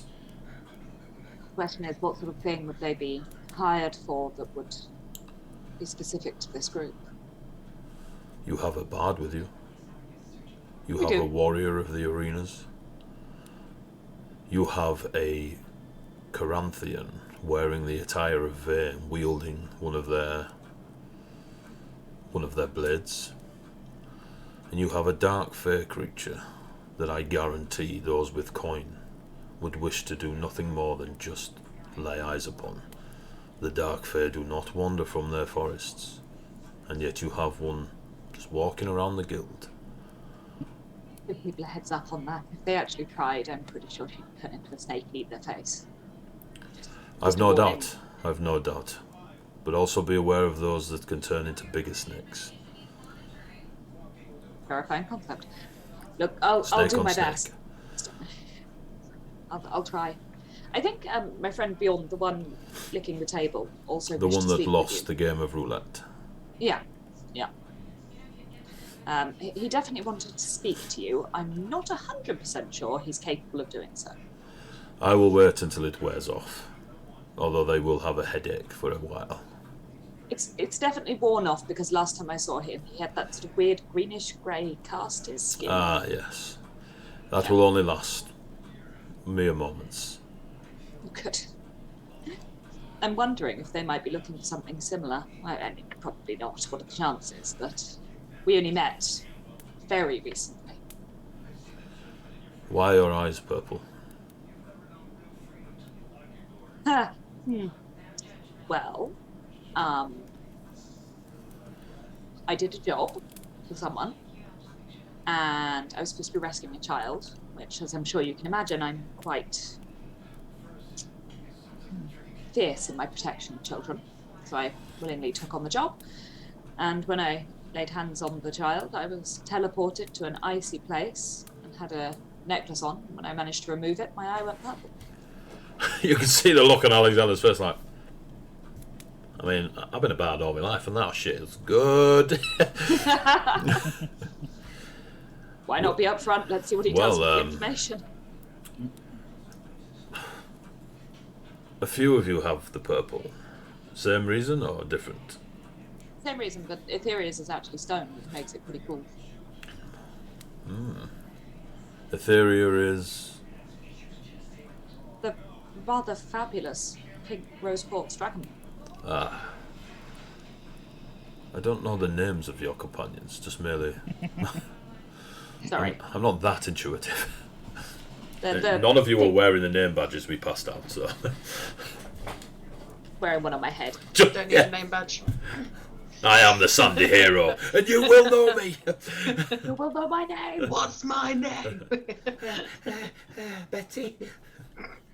See? He's dead. So, speak with your companions. I can pay well, coin favour, and maybe get you in the direction you wish. Well, I'll give it a go. I'll ask my friends if they're willing to help. I say friends, we've known each other less than 24 hours, so whether they do or don't, I'm happy to take it on myself. There are plenty of ships and land caravans that will take them far away from Buxy Bay if they so wish. And you too. There'll be no grudge or hard feelings if you don't wish to endanger yourself. But from the acts they performed, they're not shy of spilling blood. I have dreams where I successfully rip every one of their heads off. I'm more than happy to see if I can find some information. Thank you. No. I'm like gripping the tankard quite tightly, like white knuckles. just bends the metal. Yeah. He just reaches out and puts his hand on your hand, assuming you let him, or smite him. No. Yep. No, I'm not going to smite him. I'm not Paladin, jeez. I don't know. Beyond's outside. He's definitely going to Eldritch Blast somebody.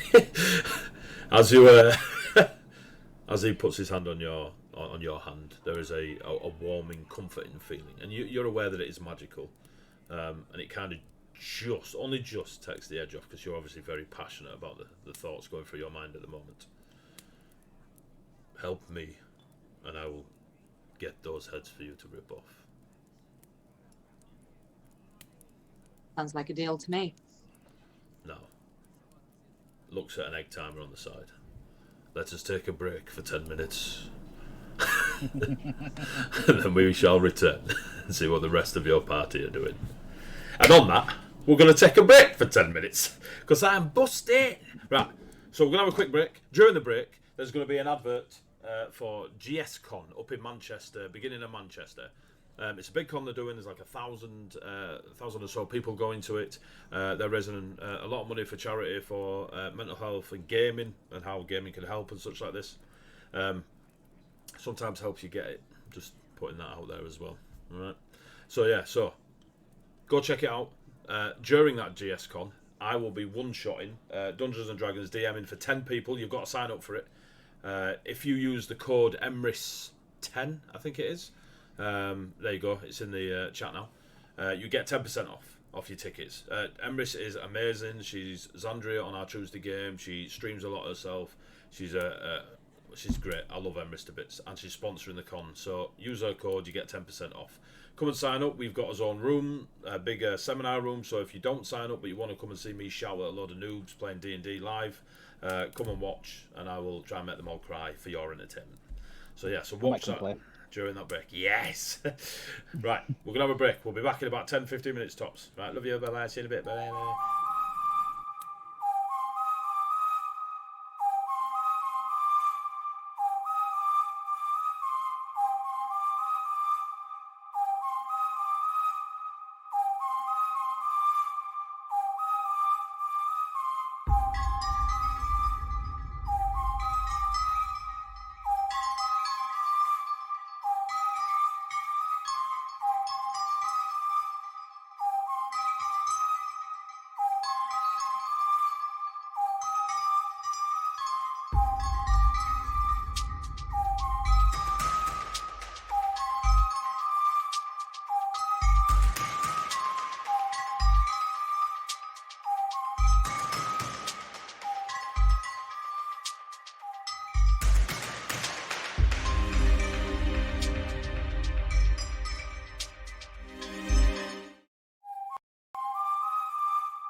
Hello. We should be back.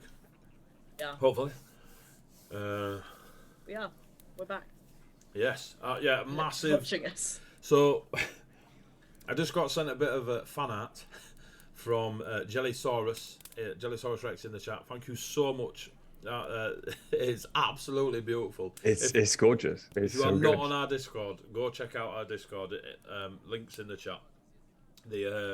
She's wonderful and drawn Leonidas for us. It is amazing.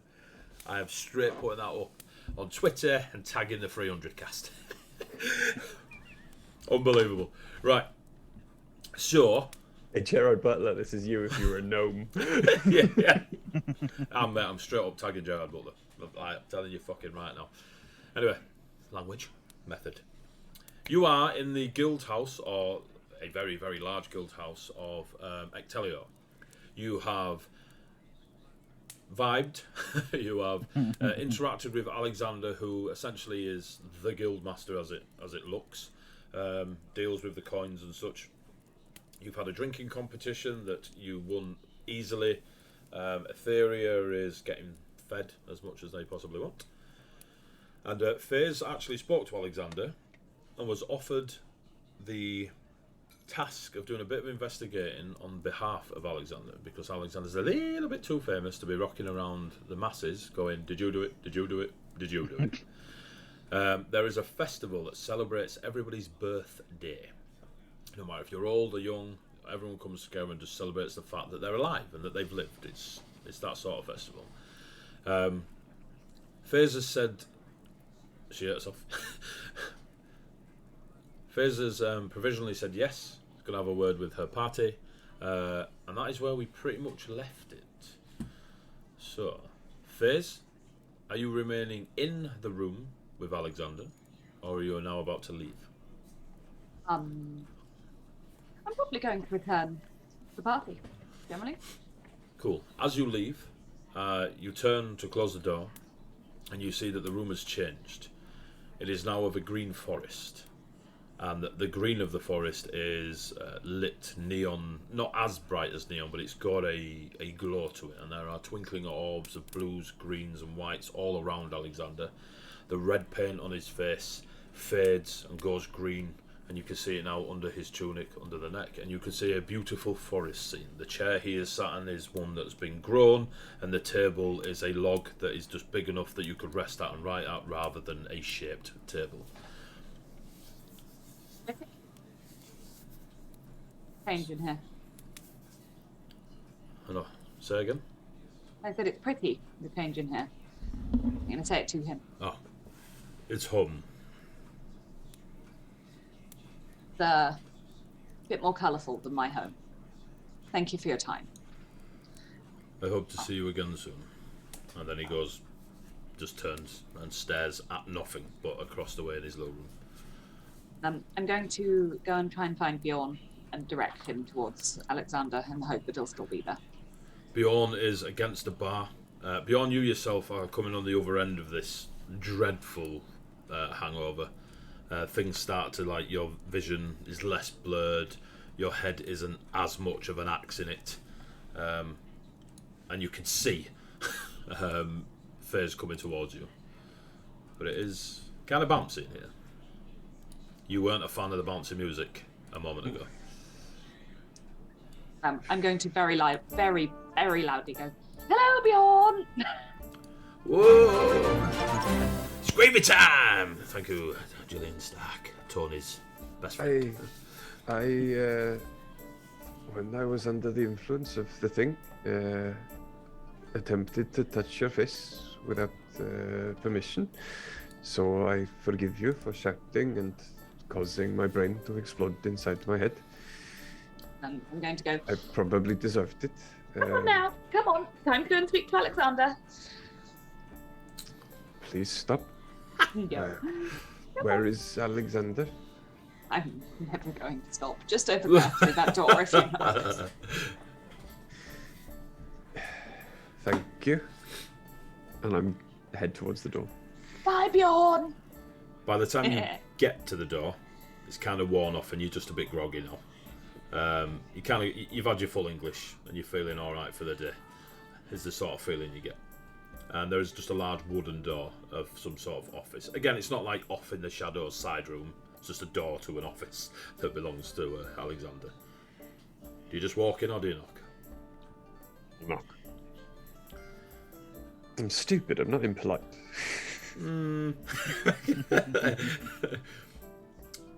Yes? I have been sent to find an Alexander. You may enter. As you Okay. open the door, there is a cool, fresh, icy breeze.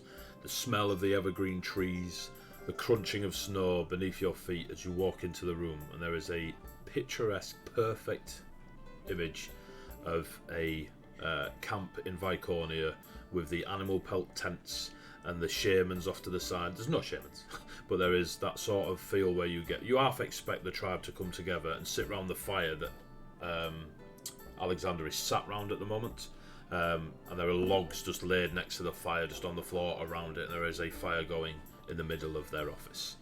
But there are evergreen trees behind him, snow on the floor. There is a light falling of snow. Just a little snapshot of Vicornia, or at least out in the tundras. Sit. I immediately feel much better and sit down across the fire from him. And it truly is a wooden log. There's no deception to it. And the heat of the fire is in your face. I can still hear them when he shuts the door, using his magics. This is a very neat trick to keep all this water frozen for so long that it stays instead of melting and getting your floor wet. Looks across to magic. You magically keep the ice frozen. It's not... Yes. That's exactly what we do. Excellent. I will endeavor to learn this trick. You are Alexander of the Guild of Ectelio. I am. And you are... My name is Bjorn Velken. I am of Vaconia. Looks around. I got that. Ectelio says that you are the person to see when asking questions about the guild. You know the comings and goings and deal with the money and the paperwork. She would be right. I am looking for a troop that moved through Vaconia. A certain member of that troop. Your friend They are from a thief. Ravenholm told me. Or a similar story. They are a thief, you say? A thief in At least one of them is. What did they steal? A great treasure. There is one among the troop who is winged, has the grace of an angel, can dance as the greatest poets weave words to enchant you. Great swan-like wings. Swan-like wings. Insight check.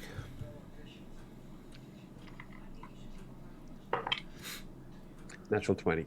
Boom. They know who you describe. But they are confused by knowing who you described. This description is familiar to me. Very. That is how Ectelio is described by many. A swan-winged dancer and the voice of an angel.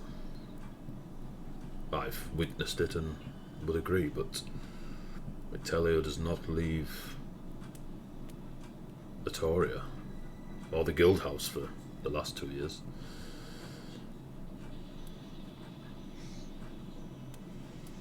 The Ectelio we met upstairs did not have wings. Yes, they did. We kind of just...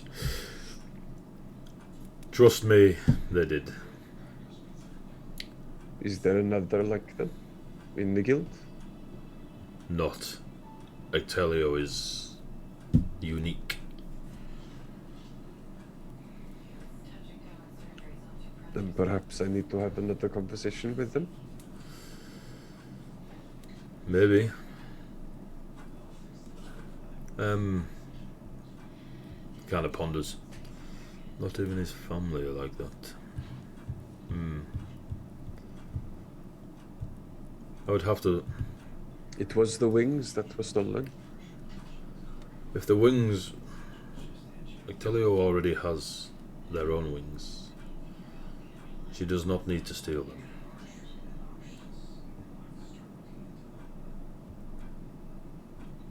He can fly better than most.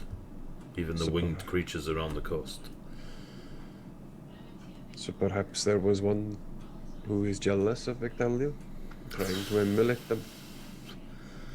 There is a list beyond Vulcan.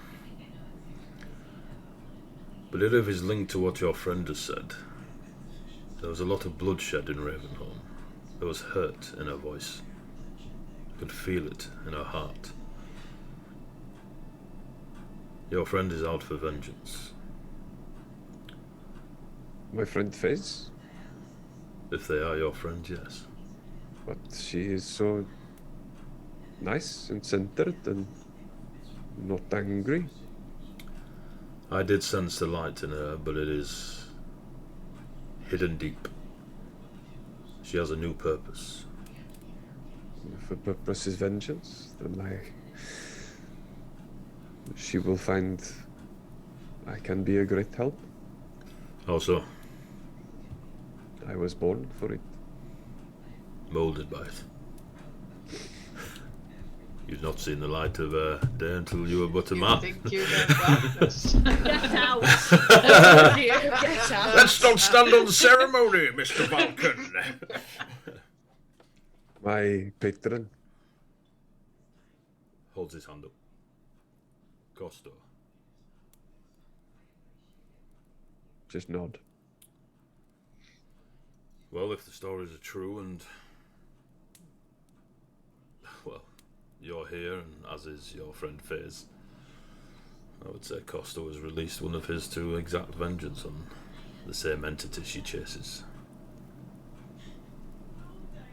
I do not know what the rest of my friends will do, but after what you have said, I will help Fez in whatever she has agreed.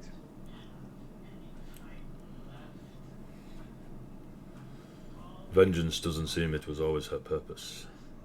As you say, you were born of it. Guide her on the path. Don't push her along it. It is her vengeance that she seeks, not mine. I am but a tool for her to wield. And I'm sure the stories will reflect that.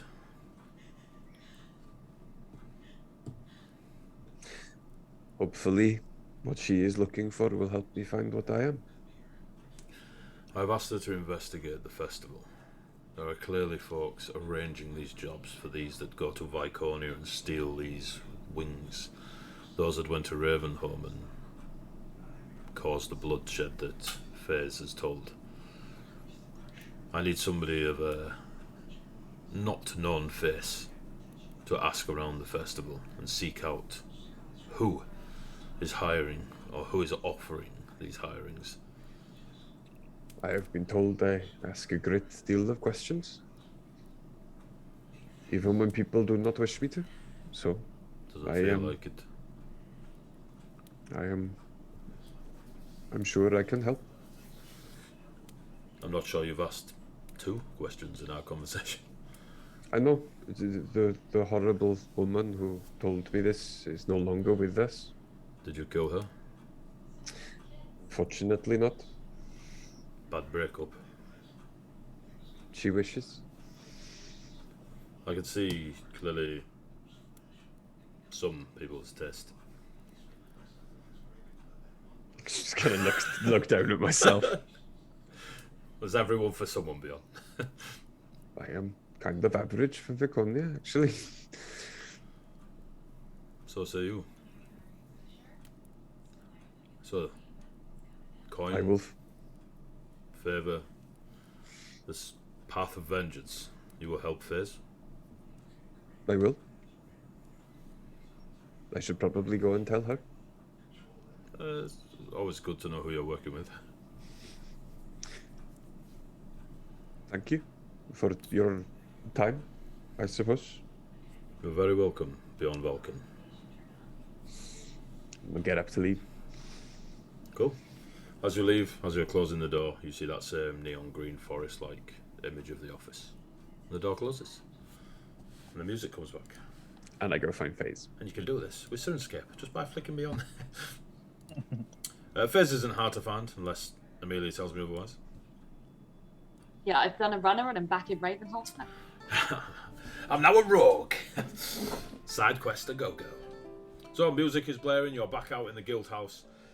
People are again writing and singing and dancing. Sword displays. Althea, Rhea, have you been doing anything else since you're drinking under the table and vibe out on the dance floor? Aggressively talking to people about Patrice's training us.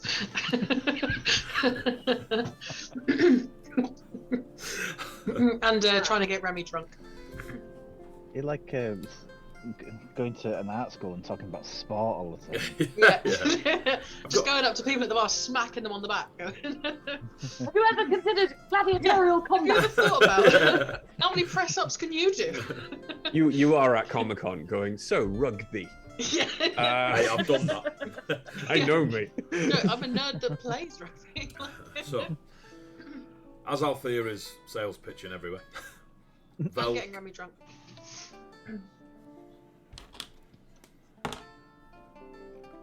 Remy's six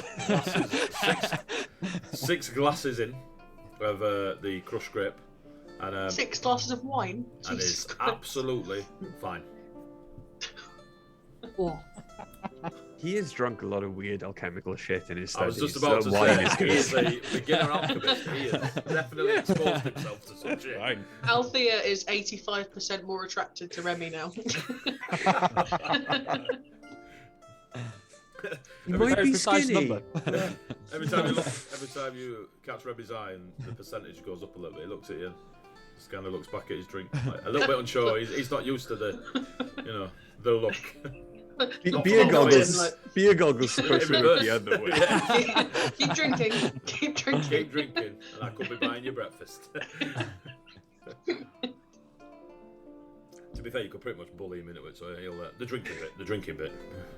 No, let's not go So you Remy is drinking away and happily having a sesh. You see Remy talking to a lot of people that they're doing a lot of almost like they keep creating these really bright stars and lesser stars that circle around them, and then they'll create the moon and then the sun, and they kind of doing this weird magical artwork of a nightlit sky, the sun, the stars, the moon, and Remy's quite interested in what they're doing, and they're telling it look tales like- of. Well, Sorry, does it look like anything we saw at that constellation in the I mean, it's stars, but it looks Yeah. more practiced and more strict and disciplined in when they move their hand and create the moon and then make the moon go away, or they'll summon a star and it'll sit in the palm of the hand and then disappear, or then they'll throw out the hand and loads of stars will just appear on like the backdrop of the bar. But yeah, they're definitely practicing arcane summonings that are related to stars and moons and suns and such. And Remy's kind of just in with them, like 7th glass of wine. So what the rest are you doing? What are you doing? Or not doing? Bray has been going around just like weirdly enthralled with all of the stuff that's going on because she's never seen anything like this before. Nothing special, just like Give me a knowledge. perception check. Ah, no. Don't make me roll dice. Rolling dice in D&D? The What do you forbidden do to action. us? Let me find one. The amount you showed us, you better have a D20. No, we know full and well that Hannah has loads There we of go. dice, but no d20s. Get the one that's not safe for work. The one that At got home. blurred out when you tried Don't to you show shake it. your ass at me. She does shake her tic tacs at me. Oh, that was such a good advert. I'm not gonna use the censored one because it was obviously censored for foreshadowing, and I'm gonna take a reroll. Roll. It's 20 past 10 and we've got 6. Like... I'm about to say, considerably better. That's an 18. Cool.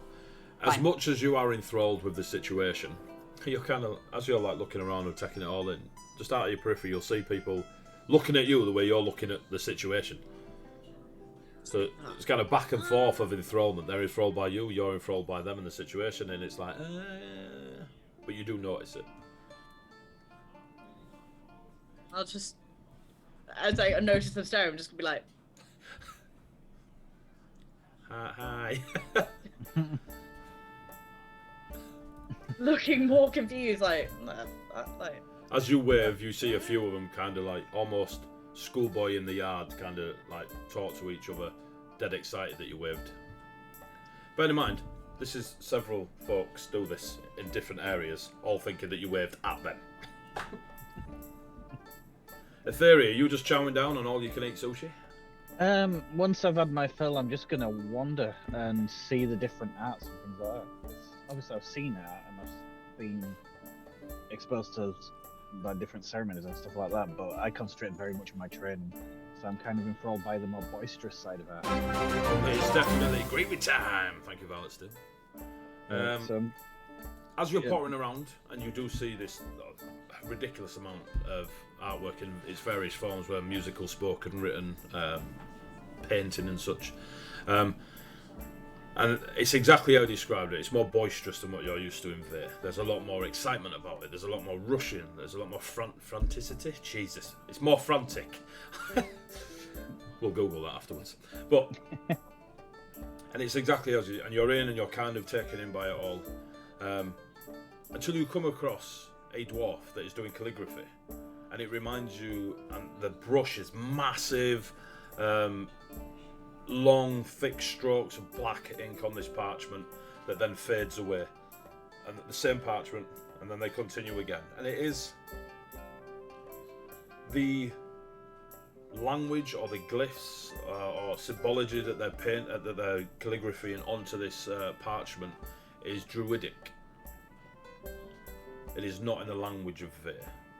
However, their attire is a bit of a mix mash of what similar to yourself, but more neutral and not clan orientated.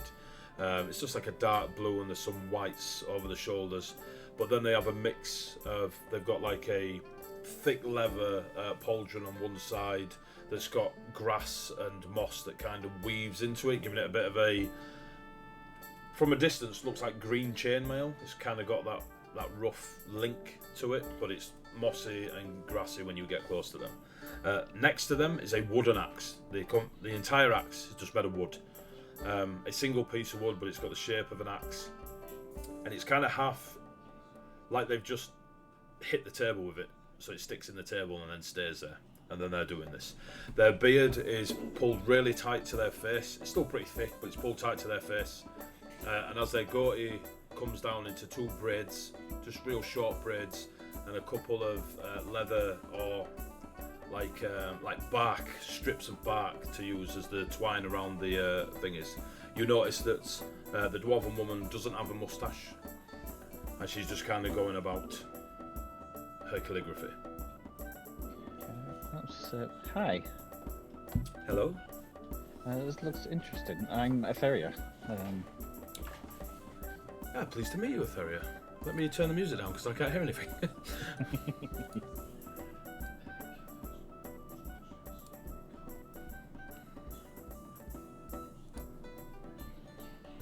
Where have you gone? I am Attila Boulderback. Attila Boulderback. Thank you, Violet Still. Attila Boulderback. Boulderback. Have you spent time in there? I'm telling a lie? Oh, no, I am Attila Boulderback. I've run a lot of campaigns, I just had to check something. Attila, it's nice to meet you. And you? I love what you're doing here, but the symbols don't look familiar. Have you spent time in there? Is this your own thing? Yes, I did learn this fine art in Veer, and they are druidic runes. I'm merely saving them, and the parchment parchment helps. It is a conduit, a component, a focus. I understand. Do you have spare parchment? Do you mind if I try? I do not. Sit. And there's obviously space at the table, and they pull a piece of the parchment away from theirs, but you only saw the one piece of parchment, and they place it in front of you, and they move the ink well to the middle so you can reach it, and they bring out a spare brush, and Yep. I'll move my sleeve back and take the brush, and what are you I'll going to just- attempt? Do you know Druidic? I don't know Druidic. I don't believe. I will stick to something more familiar. I'll paint something to do with fiends. So are you doing something from early training? So are you doing the language of Vey, or are you trying to paint a picture of a fiend? I think I'll do a more of a picture like the scrolls, Okay. like the silken. Oh Scrolls. yeah. Give me a performance check. Has it been an hour? Yeah, easy. Yeah. That's not bad. Performance 21. Ooh. So Attila's carries on painting their druidic runes, the runics, on their parchment, and they keep looking over, and that's that's brilliant. That's beautiful. Why are they all from Yorkshire? I can't help myself. Soft voice, deep voice, loud. That's it, Yorkshire. That's wonderful. There you Thank go. you. Wonderful. Never said that, no. Did you looks at the sword and then your like attire and such? You are clan. I can't remember which one the cherry blossom is. That's right, Tony. You read that background. I know that should have been in my head. I'm Clan Akuma. I haven't earned the right to claim the name as such yet. but, Are you on your travels, your walk? I am. Yeah, very fresh. You're a long way from there for it to be fresh. Yeah, that's a story in itself. It would make quite a good bardic tale, to be fair. And I'll go into the story of how I got on the ship, and I met some pirates and met a dragon turtle, and ended up going through an underwater portal, and turned up in a cave and fought some things, some snakes and mushrooms, and eventually came here and met the guy that lives with me. It's very pretty. Very, Yeah, like, very pretty. as that time passes on, by the end of your tale, they are kind of like taken aback and like, wow, whoever thinks of this stuff must be a genius. It's what a story. I love my job. We should definitely commission that as a tale. It is. Take it back to your clan. Are you returning home now then, or is there more to do? Or? No, I don't believe I'm there. I've not. No, not yet. But if you can recommend anybody, I'd be happy to give them my story, and possibly keep them up to date. My story's not nearly over yet. Recommend. Oh, there are many names, but how long are you here? Are you here for the festival? I don't actually know. I've came with the colourful companions you might see wandering around, like these stoned dude who was looking tables. The non-bards. Yes. We do have a bard, but I don't. By any chance is it that one? And points over to where Velk's just, like, 75% chubbied on, just like. Yes, he confuses me. I've been trying to get a read of that little notebooky thing that he's got, and I can't get a read on him. Maybe just take it and have a look. It doesn't seem polite. You don't have to be polite. I like Is him. curiosity I don't think I more want to steal important to you or manners? it. Manners are important. Well, that's not what I asked, is it? I think I would like to learn over time. I would like him to trust me to give him that. He seems a nice person. All bards are. Just kind of check. Has a sly look at everyone around. Yes, he's strange, but I would like to get him to know more first, I think.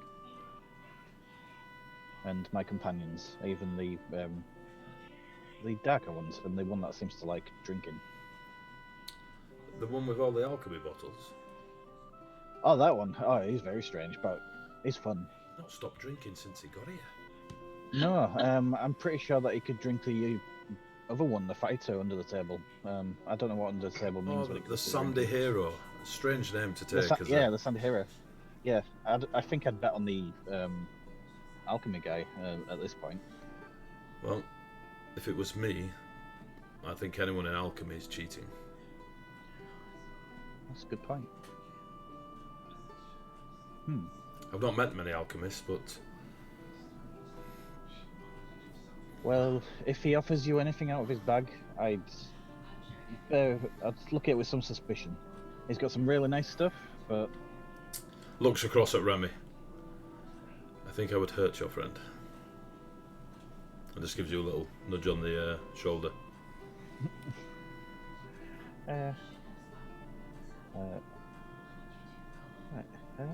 What do I do with this now? Would you like it? I can't take it, but I can buy it from you. Rules of the Sure. guild.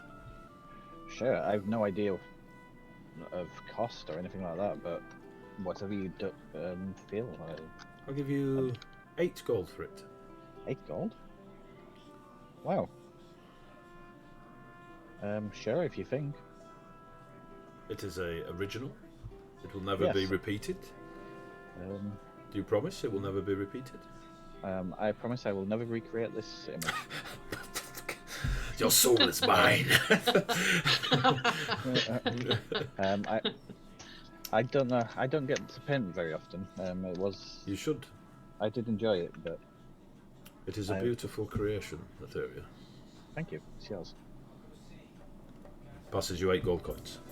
Nice. They place it on top of their parchment and it fades into it. Nice. That's a cool trick. I'll just sit and watch them do their thing and chill a bit until. At any point, are you lot coming together as a party to converse? It would Fuck make no, sense. we all just got stuck in a mountain together. We do not no. want to go to the streets. I'm I just seeing was- these widows Fuck again. these guys. I'm gonna look for Faze. Again, I not have hard gone to looking find. for Velk and Rhea. Velk because I want to see how they're coping with drinking. I'm very curious about that. And Rhea because I want to make sure that they're okay and not unhappy with the party or being prodded by anyone. So I'll look for Bjorn, and then someone look for me, and then we'll all be going in circles looking for each other. So we'll start at 8 o'clock, and then 3:15, and then... So, Velk, Faze approaches you. You've had as many drinks as you so wish. I am still sipping on the first one because I. Steaming. Absolutely Like- steaming. No, like I'm literally like I know of alcohol and I'm like I don't want to get in that state in a sense, so I literally be just like sipping it.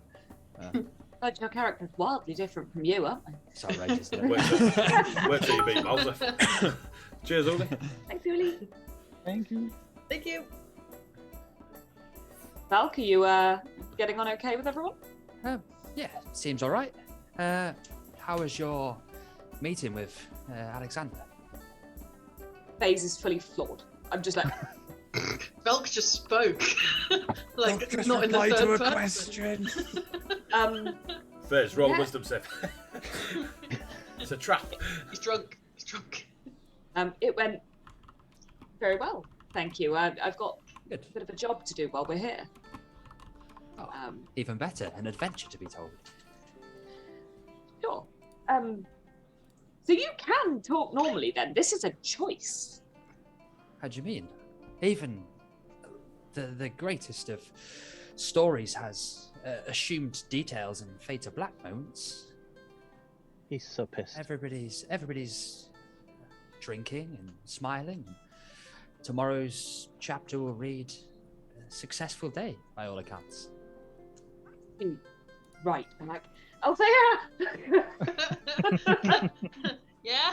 From like on top of a table, someone in a headlock. I'm gonna grab Althea by the hand and drag her over to Velk and be like, Velk, are you having a nice time? The would-be hero approaches the table. I'm joking. I'm having a great time. Splendor aplenty. Did he just... How much have you had to drink, Velk? Are you enjoying the wine? Nice, to be fair. This is my first. I know the state it can get people in. I don't want to push things. What's changed that makes you speak to us directly? Because until now, you have only told your story. I've told your story. You're the adventurers, the party. You're You to make part friends of our with party, though. You know, this is nice. We want you to continue talking to us like this.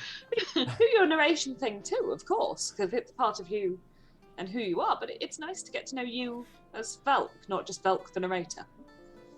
But that is me. I'm here to tell your story. This didn't seem like an appropriate moment. Okay. In a cave dangling from a ceiling is an appropriate moment. That was just part of the adventure. You could have died. But to die is I'm the greatest superfluous adventure. to it. I'm superfluous. You're the That's a bit unnecessary. You're the party. You're not superfluous. You're part of the adventure. But it's your adventure. But what if you It's put your yourself? Adventure. It's our adventure. You need to put yourself in your story. You're You're coming the with best. Yeah, we're keeping you. Um, I don't know where we're going. us. Yeah, I don't know. Where are we going? Well, it seems like you've got some quests to follow. Althea, you've got to go and speak the good name of Beatrice. I have been. Face. You see a few bards in the corner like, oh my god, Betrothed! Write a song about him. we will, mistress. If I see Face, them you go, have then I'm people going to speak to. Okay. You've spoken to Alexander. You've got Bjorn, who has a thief to find. Somebody said my name? Fucking Jesus. Um, Ray, Yeah. have you joined them as well? No. I was So almost I was together. mid-yawn. People are less enthralled by Ray now. She is not less enthralled by them. Are you joining this lot? They've all come together. I'll don't? just turn her Yes, over. yes, I am. We're Re- talking. Remy's to still at the Velk. bar. yeah, there's plenty of adventures to be had. Theria needs to earn the name of the clan.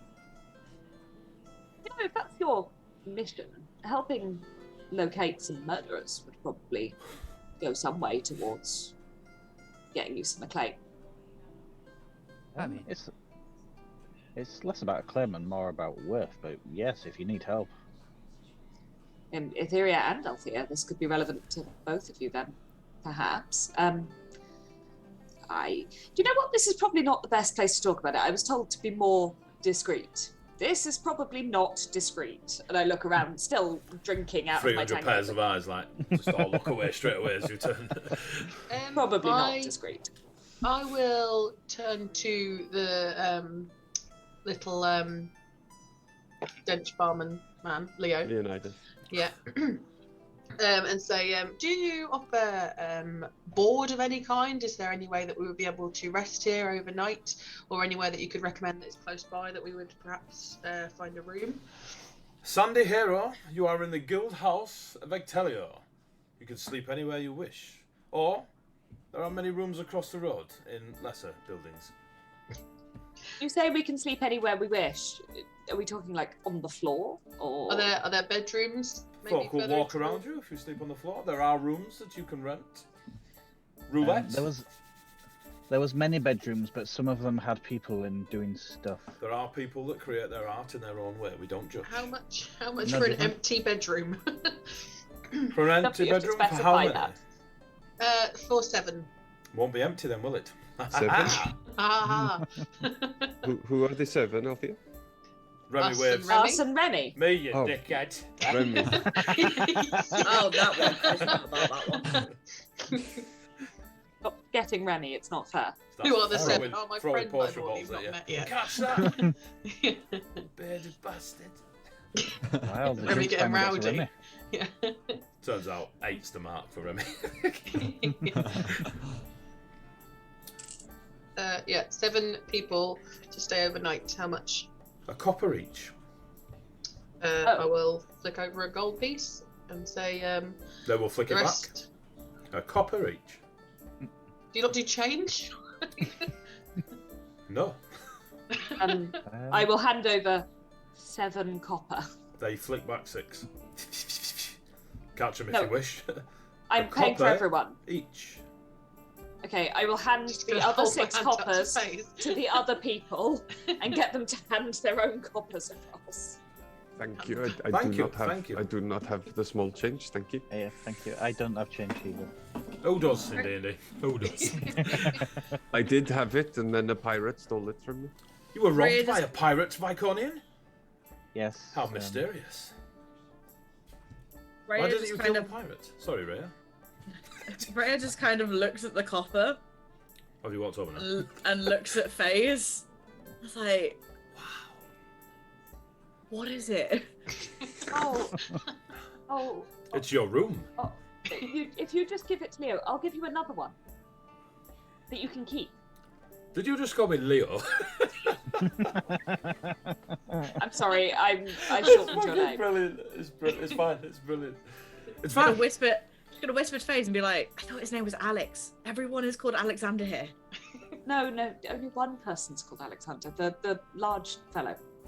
But I thought loads of people were called Alexander, hence the reason why we couldn't find Alexander, because loads of people were It's called a very Alexander. common name, I think. Yeah. I mean, that's a Rhea, really give good him the point. coins. Your dark spirit speaks the truth. Alexander is a very popular name. Would you Rhea like just me to kind start? of hands over the copper. Thank you. You have a room. I'm going to give Rhea another copper just to hold on to. There you go. This one's yours. Giving a baby something to hold so they don't grab your stuff. Yeah. I'll I don't understand what it is. Don't put it in your mouth. instead of handing over the copper, I'll be like, I kind of be holding it. I'll be like, how about a tale, my good friend? You ask Leo. Yeah. I like a tale, but not like a donkey tale. I want a story. What about an Lucky, aren't ass's tail? Then a story I it do like a is. fine piece of ass tail. Dragon tail? Dragon tail? Dragon bomb. What is it? I can't do that joke. Fuck it. Paper tail. Shh. I wish a tail. And then they just sit on the bar cross-legged, and several of the halflings and gnomes and a couple of goblins run down, and the bar curves around you. So you've got like an amphitheatre of bar folk. I'll Sit on the kind bar of next like to the staff. I'll find like a bit of a table to kind of like prop myself up, like stand up onto the top of the table, just to make it a bit more so I can see. You're not over the people. same height as Althea. I'm going to hold Milk up like that. Eek. The circle of life. So I will use prestidigitation to E-magic.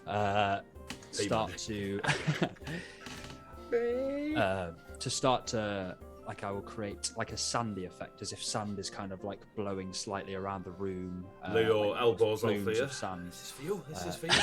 Little plumes of sand every now and again, and then I'll start rolling a coin between my fingers, like the copper, and I will tell the It's a tale. different coin. The copper. I will tell the tale of Burdan Mokel, the tiefling caravan trader from Persk, who was the shrewd merchant, a mischievous merchant who tricked a noble into trading their entire estate for a feather. And as I'm saying, the feather side of things, I will produce, like with prestidigitation, I will produce a feather, like an ethereal kind of feather in my hand, and I'll go on to tell this tale. Give me a performance check as you read Miles Left's background.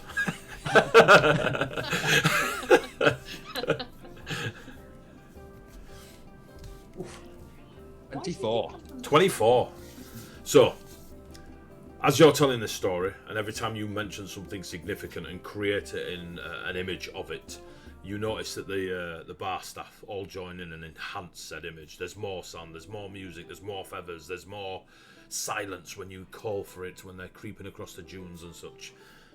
And it goes on and on. You find now that the other actual bard's in, and you got a crowd. What do you get, a 24? Fucking Jesus. Our performance is big, isn't it? Yeah, it's like you're a bard doing performance stuff. If anybody says out while he's performing, Stop. I'll immediately go, shh. You get muted. You end up with about 80 of the folk in there and the bar staff and your party. It's something they enjoy. The story does fuck off. But it goes a little bit quiet in the area you are. There are still folk further on in the guild house. Again, it is massive. And you finish your tale. Absolute silence. Nobody says a fucking word. Just awe-inspiring.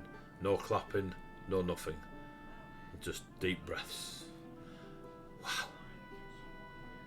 And Leo just jumps up. Yes! That was wonderful! You lot, clap!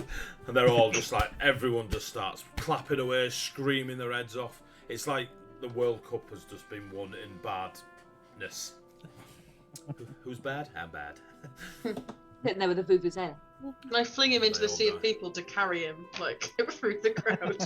You, what, Skittles? You throw a gnome at a load of halflings. Just fucking... So they carry him like he's doing crowd surfing. So you throw him in, and Leonidas moves out the way and just looks at the two goblins.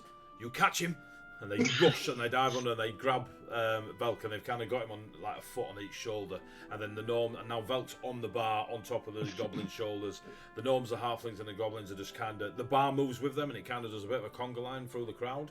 And then Velk's just kicking his legs and the goblins start kicking their legs. Someone starts playing music, it gets louder. And then it turns into a bit of a siesta and everyone's just going bananas in the guild house as every bard there takes cue from every other bard entertaining, and Velk's essentially started a bardic wave in the in the guild house, and there is an uproar of music and shouting and cheering and singing. Wow. And you five, they go past Remy. Remy takes a drink off one of the goblins as they come past. That was nailing it. Looking at him like, Who is this masked man? who are you? I hold silver away! So the five of you were sat there as you see Velk carried off into the crowd with his newly found fans. Bye. We I'm need never a going to new see him bard. We again. need a new bard. And a barbarian thinking- walks in, level 3. I'm The thinking last time perhaps we saw Velk. maybe we should have waited to haggle for the room until after he had told the tale. Well, I don't think we're going to see Velk for the rest of the evening. It's opposite there, right? Where is the room? do we choose? Just pick one? Leo never specified. Leonidas, Yes, Viconian. where is the room? Pick one. You've earned it. It's yours. Immortality. No? Not heard the play? Sorry, not so up on Victorian plays. Wow. Thank you. Wow. We will choose the room. Thank you. Sandy Which is- Hero, you must tell them of the immortality and how they should take it. I'm going to upstairs and start looking for a vaguely empty room. While you're Vaguely doing empty. that, First I'm room going you... to go and, Go on. I was just going to say I'm going to go and try and kidnap Velk back. Cool. That's entirely on you, Velk, if you wish to be kidnapped. Etheria, the first room you go to is empty. And I mean empty. No furniture, no nothing. But there is a copper coin just on the floor, maybe 10 feet from the door.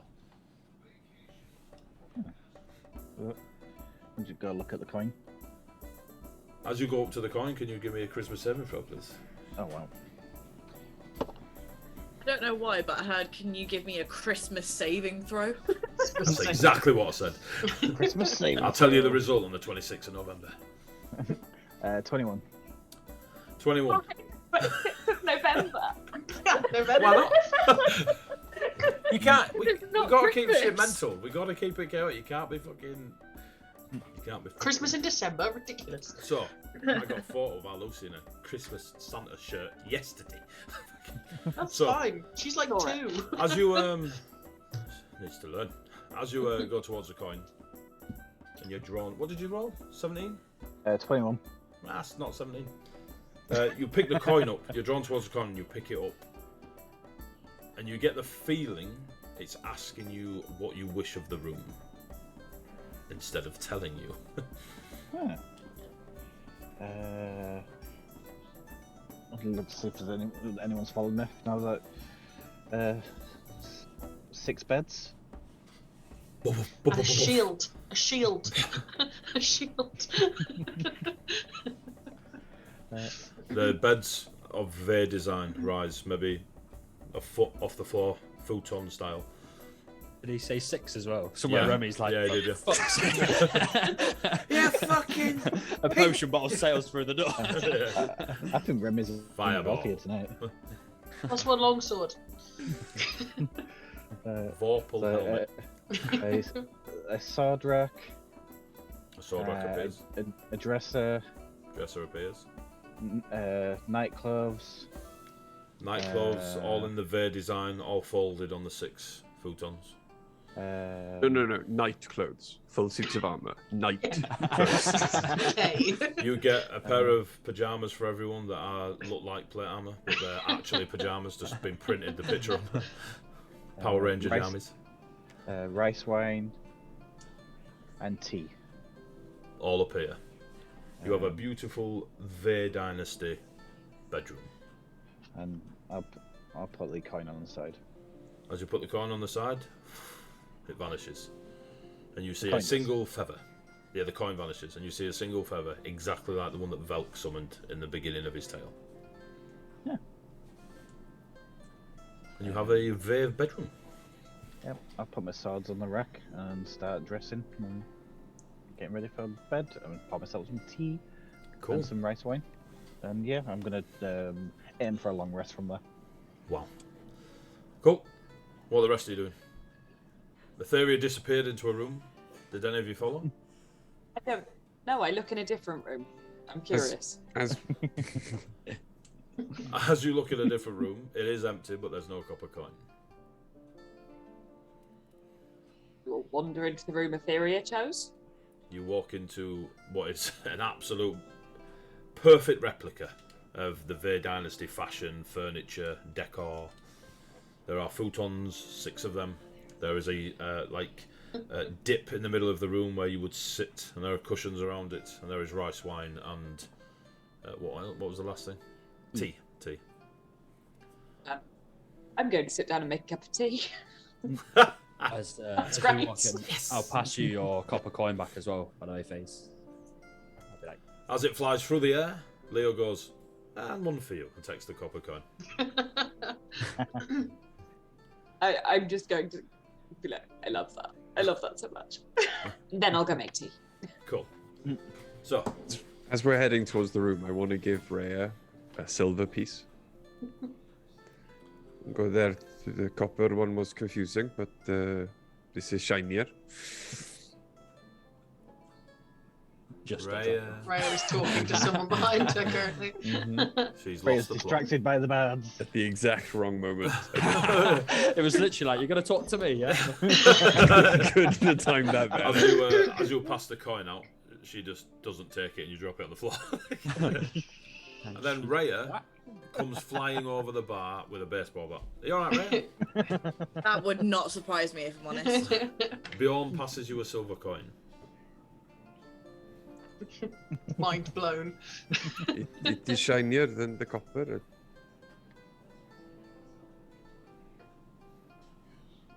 Like, I understand it's shiny, but I just don't understand what they are. We trade them for goods and services. But why don't you just trade goods and services for other goods and services? Said the dark fair. Back away, Bjorn. Back away. Like, Because- doesn't that make sense? Like, why just pieces of metal which mean nothing? Because out in the city, the communities are much larger and not everyone knows everyone. So there is no way to prove your worth. So when you are requesting goods and services, you cannot just say, I am good at this, I will do it. So they do not know. So you have to have a way of paying for it otherwise. In Vaconia, we did not have so much use for coin in the smaller towns and villages, we would just offer our services in exchange for, as you said, other services. But out in the world, you must have this coin. Otherwise, unfortunately, you will be lost. Leo's just stood on the bar. Bravo, Viconian, bravo. Just explain capitalism. And... So why don't we just not have big cities and just have traveling merchants? Because Some of us will be out of work. unfortunately, a lot of these races, other than the Dark Fae, breed like rabbits. So we need the large cities to feel secure in like security or safety in number. So is this why Magalo passed me this and she just hands like a bag over that's got like 10 gold in it? Sorry, who passed this to you? Magalo? Who My is that? friend. Your friend? Yeah. Also a Dark Fae? No. He's a big bull man thing. A Minotaur? Yes? A big humanoid bull, massive big horns. Yes. What were they called? Minotaur? Minotaur. Yes. Yes. He owns a bar. It's a good bar. People are nice to me. I think your friend wanted you to be safe and able to pay your way. So I just hand the sack back. It is yours, unless you want us to keep it for you. But that gold is yours. I don't think I'm ever gonna need it, but okay. She takes it back and just like puts it on her side and like looks at the silver and copper in her hand and slowly puts it into the pouch, looking at Bjorn for confirmation. That is how it works. Okay. People pay you for your services, then you... 10 gold is worth quite a lot of favors, by the way. You're not there, Volk. Are they not in the room? We've got back to the room by now, All I right. think. So have you all gone to the room? Yeah, I'm going in and counting Okay. the beds and asking who's topping and Oh, tailing. At this point, Rhea turns to Balk is like, "You talk normally." Yeah, you talk normally. Share two. Touche. So you don't sound like an asshole the whole time. I mean, that's very rude. Glad someone else has said it. Well, I think we can all agree it was a little bit annoying, but I like you like this. This is nice. I'm just If they're in telling the your room by now, I story. was like, I sir. like the narrator. I mean, you said she's rude, but you did call her the Wicked Witch for a lot of the time we were in the ice place. If it's an annoying still story, does. don't be the annoying character.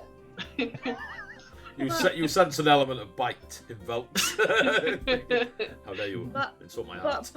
But when we needed your help, you could have just spoken us the answer instead of being really cryptic and things. I was telling your story. You can tell the story by also having your own words. It's Ah. much easier. It's much easier to figure you out. I'm But superfluous to the story. Oh, you're in the story. You're not. Even the narrator is part of the story. What story? Well, you're all on an adventure. I'm just here to tell it. Are you all in the room that Etheria sorted out, yeah? Yeah. Yeah. Right, cool. Indeed. Is Remy in yet? Yes. Remy is not in yet. He's currently It's very downstairs. swaggering. Like. He's currently downstairs. He isn't yet swaggering, but he's still drinking and mingling. Or is he at the bottom of the stairs figuring out how stairs work? It's all your stories. I'm just here to tell it. Yeah, listening to this with a cup of tea in hand, I'm going to send a psychic message to Velk and say, I like the narrator. I just smile over. Etheria, Okay, now, give me a that's perception weird. check. I'm going to re-roll, because we've got lots. We've got shit tons. Oh shit, that's even worse. And it's 3 minutes to 11. I'm going to re-roll. What's happening to my dice? Jeez. Reroll everything. Keep re-rolling until you get the number you want. Like, Well, I've just used 2. If and you it add them all seems up, what did like you I get? keep going. Keep more. Literally, it's 3 minutes to 11. This You is have one more 7. fight on us. One more on a different dice then. That's one more than last time. That's 8. How many more? Use the like 4 We other have 4 rerolls left. we have. We have 4, and AD has 1. Tony's not allowed to use rerolls anymore. Henceforth. Yeah. It's still 8. I got a 7 and a 5. Mate, the DC's 10, dude. Like, I just need you to hit 10, for fuck's sake. Got That 2 one. left. That one. One more. You've got 1 left. Oh, use the last one. Just do it. Dice. Change your dice. Come on. AD uses his. Roots, yeah. 13. 13. Yes! It only Is that took all the 7 rerolls? rerolls. Right, we're all buying Tony new dice. Right. They clearly don't have enough. This feels so anticlimactic. 13. As you really, really stare at Velk while you're concentrating, and I mean you are nose to nose. Like, for some reason, you just got an inch closer every time until you're right up. And then what you think is the reflection of your own eye, you actually notice that Velk's left eye is the same colour purple as everyone else's. Have none of us noticed this? Oh my god, we No. just got 2 more rerolls. Sorry. Is that it? Thank you. We Okay. end That the was it. stream in like 2 minutes. Kestra's just donated 2 more. Tony needs them. It's okay. It'd be cheaper to buy them new dice. Velk, when did that happen? Wow. Yeah,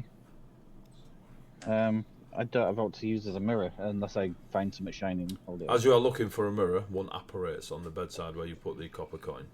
Oh, Rhea quickly pulls out the silver coin and goes, shiny! I don't think that's big enough. I'll take the mirror and show Velk. Well, it's part of the story. Yeah, you're obviously part of the group. You've got this, well, except for my eye. Mine's a bit weird, but... He's got the gang mark, which is a purple one. There is a... Not you, someone else roll a perception check. I don't care who, to somebody else that's not 14. That's right. Cool, be on. I'm curious now. We No. know, Tony, we know. Your rolls don't for reflect it. fuck's sake, we'll just play story time for you, Tony. Right, we don't need to play D&D. Beyond, the purple of Velt's eye is perfect. Like, there's no... It's as if it's always been the colour of his left eye. Is it then different to ours? It does only because you're not 20'd. It does Okay. appear different, but you don't know why. Your eye is almost better than ours, more perfect. The purple is unbroken and I do say so myself. pristine. Well, what can I say? Perhaps it is because the necklace almost killed you, and we got rid of them at an opportune moment and didn't almost get strangled to death by jewelry. Maybe, but again, it's your story. Well, you're particularly stubborn on this, and it's confusing. I understand this is your whole ethos and your whole thing is to be the narrator and to tell other people's stories. But if you're going to be on the adventure, what happens if you turn out to be one of the heroes? Well, I'm just here to narrate, really. Like, there's no. Fairs, do an insight check, please. Oh yeah, I would love to. We have 2 rerolls, I'm just saying. Yeah, well, I don't need one. 21. In case you haven't noticed, with Velk's approach to your pushing of the narrator, it doesn't feel, especially when you said, "What if you're the hero?" Velk cannot compute what you're asking. I hand Velk a cup of tea. Yeah. Thank you. Irish shit. You know what? Talk, little man. Baby time. The tea is jasmine. The Don't You know normal, what, thank Val? You make a fantastic narrator, and I'm glad you're happy in your role. Thank you very much. As long as your narration continues to be, and they all lived through the fight, I will be happy. Happily ever after. Faith, Go on. you spoke to Alexander? Oh, yeah, I'm looking for a specific. Sorry, this is a really weird noise came through, and I wasn't paying attention. Yes, I'm looking for a specific troop of players. They came to Ravenholm and committed some particularly heinous crimes, and I'd like to locate them. Alexander believes they might be in the area, so I'm hoping to stay around and investigate a bit and try and find who they're liaising with within the guild. I do not know how much, Faith, you know about the Vendari and more specifically Costo. How much do I know, AD?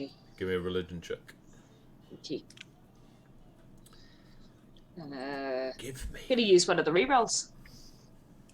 Gotta get much better. I want to know. Okay. I rolled a 14 first. Now it's 20. Cool. Costo, being and beyond being Viconian, you are of faith. You are a cleric. To know other religions is part of your teachings. Viconia is the next nation along, or at least beyond the Pride Mountains, north to Ravenholm. Costo is the wingless Vendari. Vendari translates to dragon angel of sorts. Of the Pantheon, Costo, I'm sure you've rolled on Costo before. Costo is feared by not only those that have committed, not necessarily a crime, if there is an argument to have vengeance upon something, someone, Costo is the one that gets prayed to, the one that gets asked if they can intervene and be that vengeance.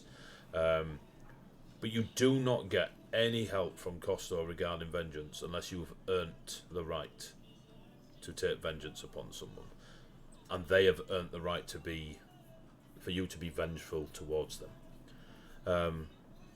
But they're also feared by the Celestials and other pantheons. Also the myths and the stories and the teachings go. There are creatures so powerful that folk call them gods.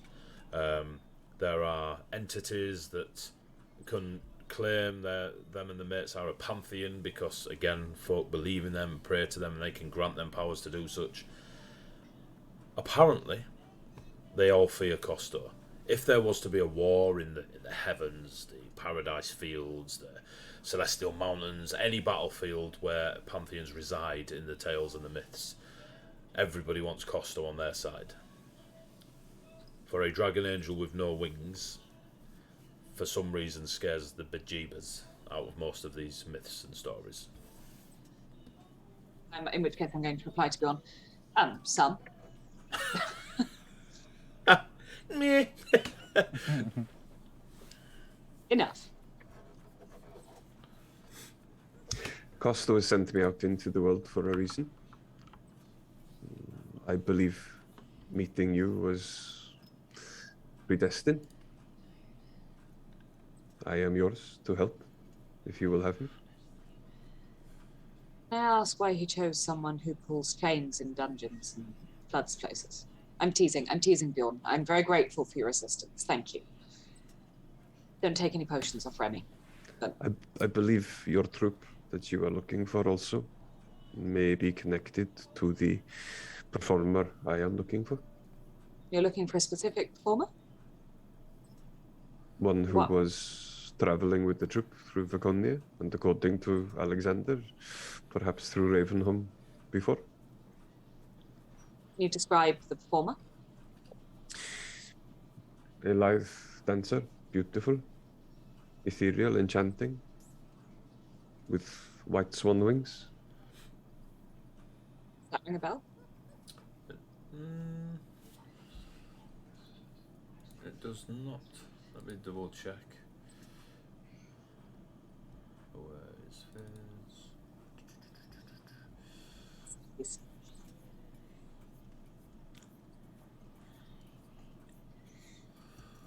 So, the difference being, Bjorn is describing dancing, yours were acrobatic.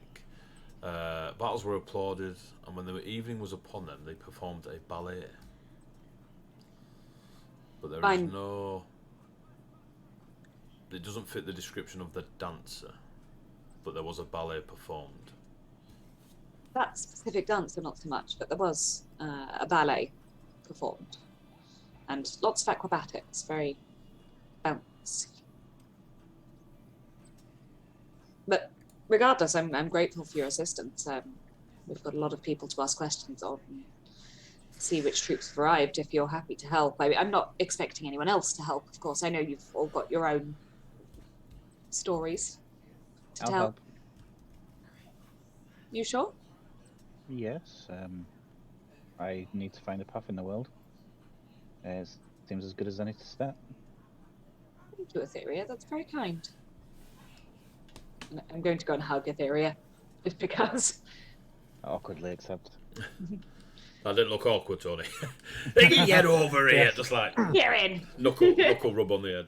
I think it would be quite uncomfortable actually, because Etheria is pretty stony and so's face. I'm gonna I'll turn to Bjorn and say I left the fighting pits of my hometown and sort of kicked it in altogether really to chase a greater cause, to actually do something useful. Fighting for money and fame is fun, but not something I can do my whole life. So this seems as good a cause as any to at least devote myself to for a short while until I'm called elsewhere, down a different path, wherever that might be. Perhaps the Vedani have purpose for you also. Perhaps.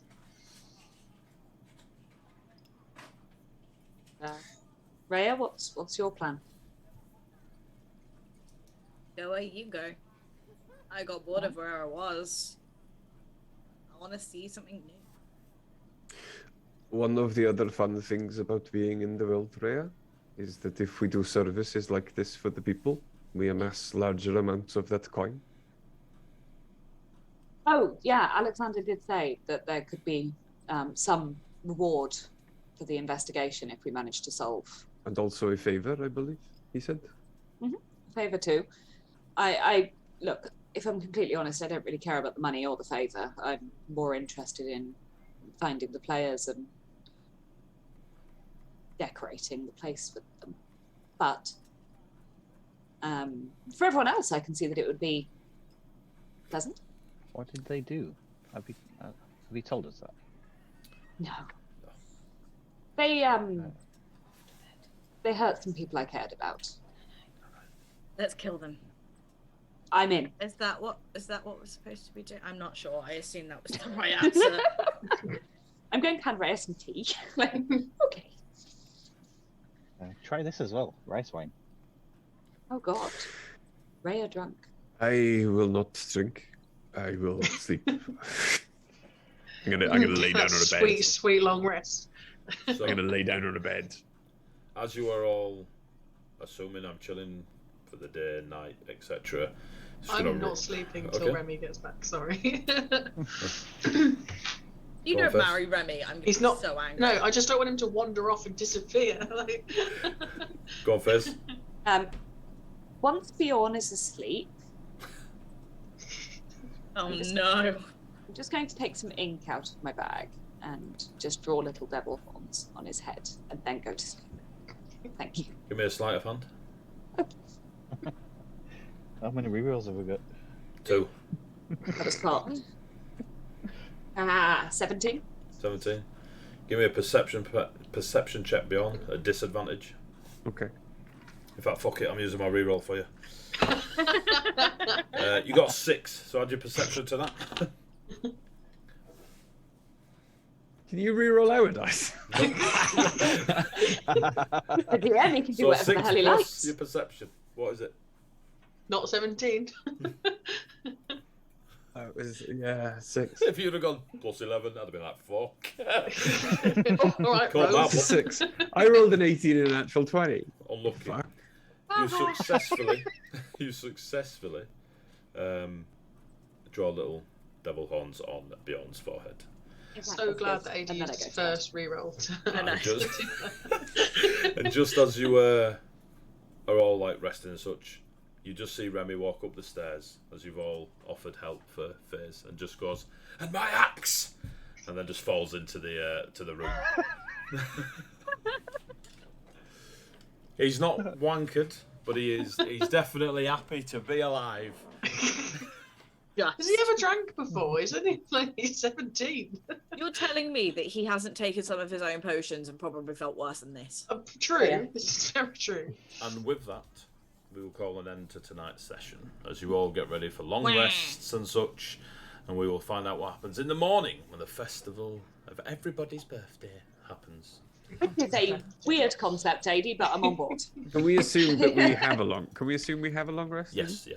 Everyone arrive next week in party hats with balloons. You will definitely manage a long rest in the guild house. So I can put 1 You point can back on restore my one of your constitution. constitution. By the time you're at level 10, you will have definitely got them all back. I think it's important for the chat to know that this is actually our first long rest, despite that this is Oh our my God, fourth it is. session. Yeah. Right, so thank you very much for tuning in and watching. A couple of us are going to stick around a little bit longer to answer some questions. I think Weird Danish Gamer had a question about DM and stuff. It won't be long, but we'll give you 10-15 minutes to throw some Q&A at us. But thanks very much for tuning in for the story side of it. We're throwing it out on podcasts, we're throwing it out on YouTube, we're throwing it out on anything, really, that we could get us hands on. Hang on. My baby she's fine. So thanks very much for tuning in. 4 sessions in, kids. It's been brilliant. I had a load of fun tonight. It's nice to sometimes play funny NPCs rather than, all doom and gloom. So thanks for that. I hope you enjoyed yourselves. Chat. Stick around if you want. But for now, say goodbye, players. Goodbye, Bye, players. Bye. Boom. And we're back. So who had a Q&A? So, Weird Danish Gamer. Is that for the episode Can editing? we That's go? the episode editing, yeah. Okay. We can cut this bit out. Tips on beginner DM. Don't listen to anyone but yourself. Whatever you think you're going to run it. When your players ask questions, if you've got the answers written down, answer them. If not, wing it. Create one NPC. Use that NPC to start your gaming with, so you can fall into it. You don't need to create a massive world. You don't need to create adventures after adventure or encounter after encounter. Just give yourself a little IC in. Everyone can throw thousands and thousands of experiences at you of how to be a new DM or experienced DM or a combat DM or a story DM. But just if it feels right or if it feels funny or if your players are smiling, then you're doing it right. These lot might have different responses, but they're wrong. So I've got to go, guys. I'm probably going to mess the overlay up. bye bye. Hate you. Bye. Good night, Reed. Just leave your camera on. She's fucked it. Right, so I immediately Rhea. went to edit a different episode and then got super confused when someone said I've got to go. I was like, wait, this is the start of the episode. right, so we're gonna say. I tell you what, we're gonna say bye bye, but they can still hear us, so you can still ask your questions. We're still here. Thanks for watching. I'll leave it on a little bit longer, but then we're gonna get on. But any tips for new? Turn off the music. Turn off the music. You've got the audio track on. Yeah. You've got the audio track on over Boom. us. There you go. So you can answer those questions if you so wish. Well, I have a look to see if I can read anyone. When you said, I like what you said about the NPC, make one NPC. Adding on to that, for most players, with that NPC you make, give them a funny name. Don't even design their personality. Just give them a funny name. And however the players react to them, and they will react, and they will love them more if you give them a funny name. Just vibe with the players. Vibe is my favorite word that's come out of the session tonight. It's just vibe. just vibe with the Getting players. vibes. My whole life is about vibes. So. Yeah. Just react to your players. Not them kind of vibes. Let them tell the story. We are still live. We can't talk about my job. That's But made yeah. it out to sound a lot worse than it is, I promise. It's not that bad. So The easiest way to homebrew a world is to stick people in the middle of nowhere in a fantasy light village town All tavern. good adventures start in a tavern. Exactly. Oh. Tavern. and then have an NPC ask them where they want to go. Wherever they go, something is going to happen. Make it up on the fly if you're not that good at planning, or describe a way in which your players eventually get to the meticulous encounter you've planned for them, which they will inevitably screw up because they're players and that's what players do. I have the campaign I'm running at the moment for one of the players here and my other three friends, shit. It was a meticulously planned out world. It was a living, breathing world that had existed in my head for like the last 10 years as an unwritten series of novels that I'm never going to get around to actually writing. They have played in it now and completely changed the narrative. Absolutely, completely screwed up the entire world that I created in the most wonderful way. And that's the best thing about being a DM, is when the players surprise you. Sorry about that. I think with that side of things as well, there's a lot of like talk about how to be a good DM, but a lot of the time if you just sit down and chat to your players and turn around and be like, look, I am a brand new DM, Yeah. and just turn around to them and be like, this might go not as smoothly as expected, but You're in it together. bring around their expectations, and hopefully they turn around and go, yeah, okay, that's cool, like we'll work with you, and it's all about how they interact with you as well, so they should hopefully look for opportunities to help you, almost, or to And give that's you, it. you a sense of what you're doing. You're there for each other. They're there to give you a game and enjoy what you've created, and you're there to give them that game and enjoy seeing them enjoy what you've created. It's not one way. You're not just there so they can play a game of D&D. You're playing D&D together. Yeah. So, I mean, I literally... All my games have different groups of players on, because all them players are willing to give me the space and the time and the energy I need to do my little story stuff. But then when I pause my monologue, they jump all over it, they interact with each other, they make it easy for me, I try and make it easy for them. We just all have a laugh doing it. If at ever any point it's a bit shit, you walk away from the table and you have a word with each other, nicely, calmly. You're all mates, or you should be all mates. You're enjoying the game. The example that he's just given there is, I'm not sure he, she, I don't know, just making assumptions there, but yeah, they've said that obviously they've got a friend who's a loot goblin. So that side of things, you either stop and talk to them and go, look, I don't want that kind of, like, I'm not interested in running that kind of game because I don't have to constantly give you loot and all that sort of stuff. Or you incorporate it as part of the game. So if they build a character that is based on the fact that they want to go out and either steal things or loot everything, Rob a casino. You can turn around, either make the mission about that sort of stuff, or have the world interact back at them. So turn around and go, right, the guards will then start hunting you down, or people will come after the loot that you've got. So say you've taken a magical sword from somewhere, people will know of that magical sword and kind of want to come and or have 1,000 mimics. Trying to steal it from you and that sort of stuff. So like Consequences. Yeah, man. consequences to players' actions are one of the best ways to evolve a story. Just dealing with the consequences of the player's actions can send you on a side mission that detracts from the main story for fucking sessions upon sessions. I need that, but why not just start making more things that they want to loot into mimics? Yeah, there's that too. they'll very quickly simple go. solutions to complex questions. Folks, I'm going to have to jump in and call it there. I hope that's worked for you, Weird Danish Gamer. I've seen you around before, I think. So feel free to come in and ask more questions, and they can try and answer you in the chat, or we'll try and hold a Q&A one night so folks can come and ask questions where it's a bit more on that and not the story. But I got to go. I got to shut down the call and stuff like this. So thank you very much, chat. If you've got more questions, feel free to drop them in the Discord. Just join the Discord and we'll talk to you all the time, Weird Danish. Drop in the Discord, ask your questions, and we can answer you them all week instead of trying to get them in at the end of a stream. Take care. There you go. Discord right there. Take care of yourselves. I'm going to raid Chaos. I can't even pronounce that.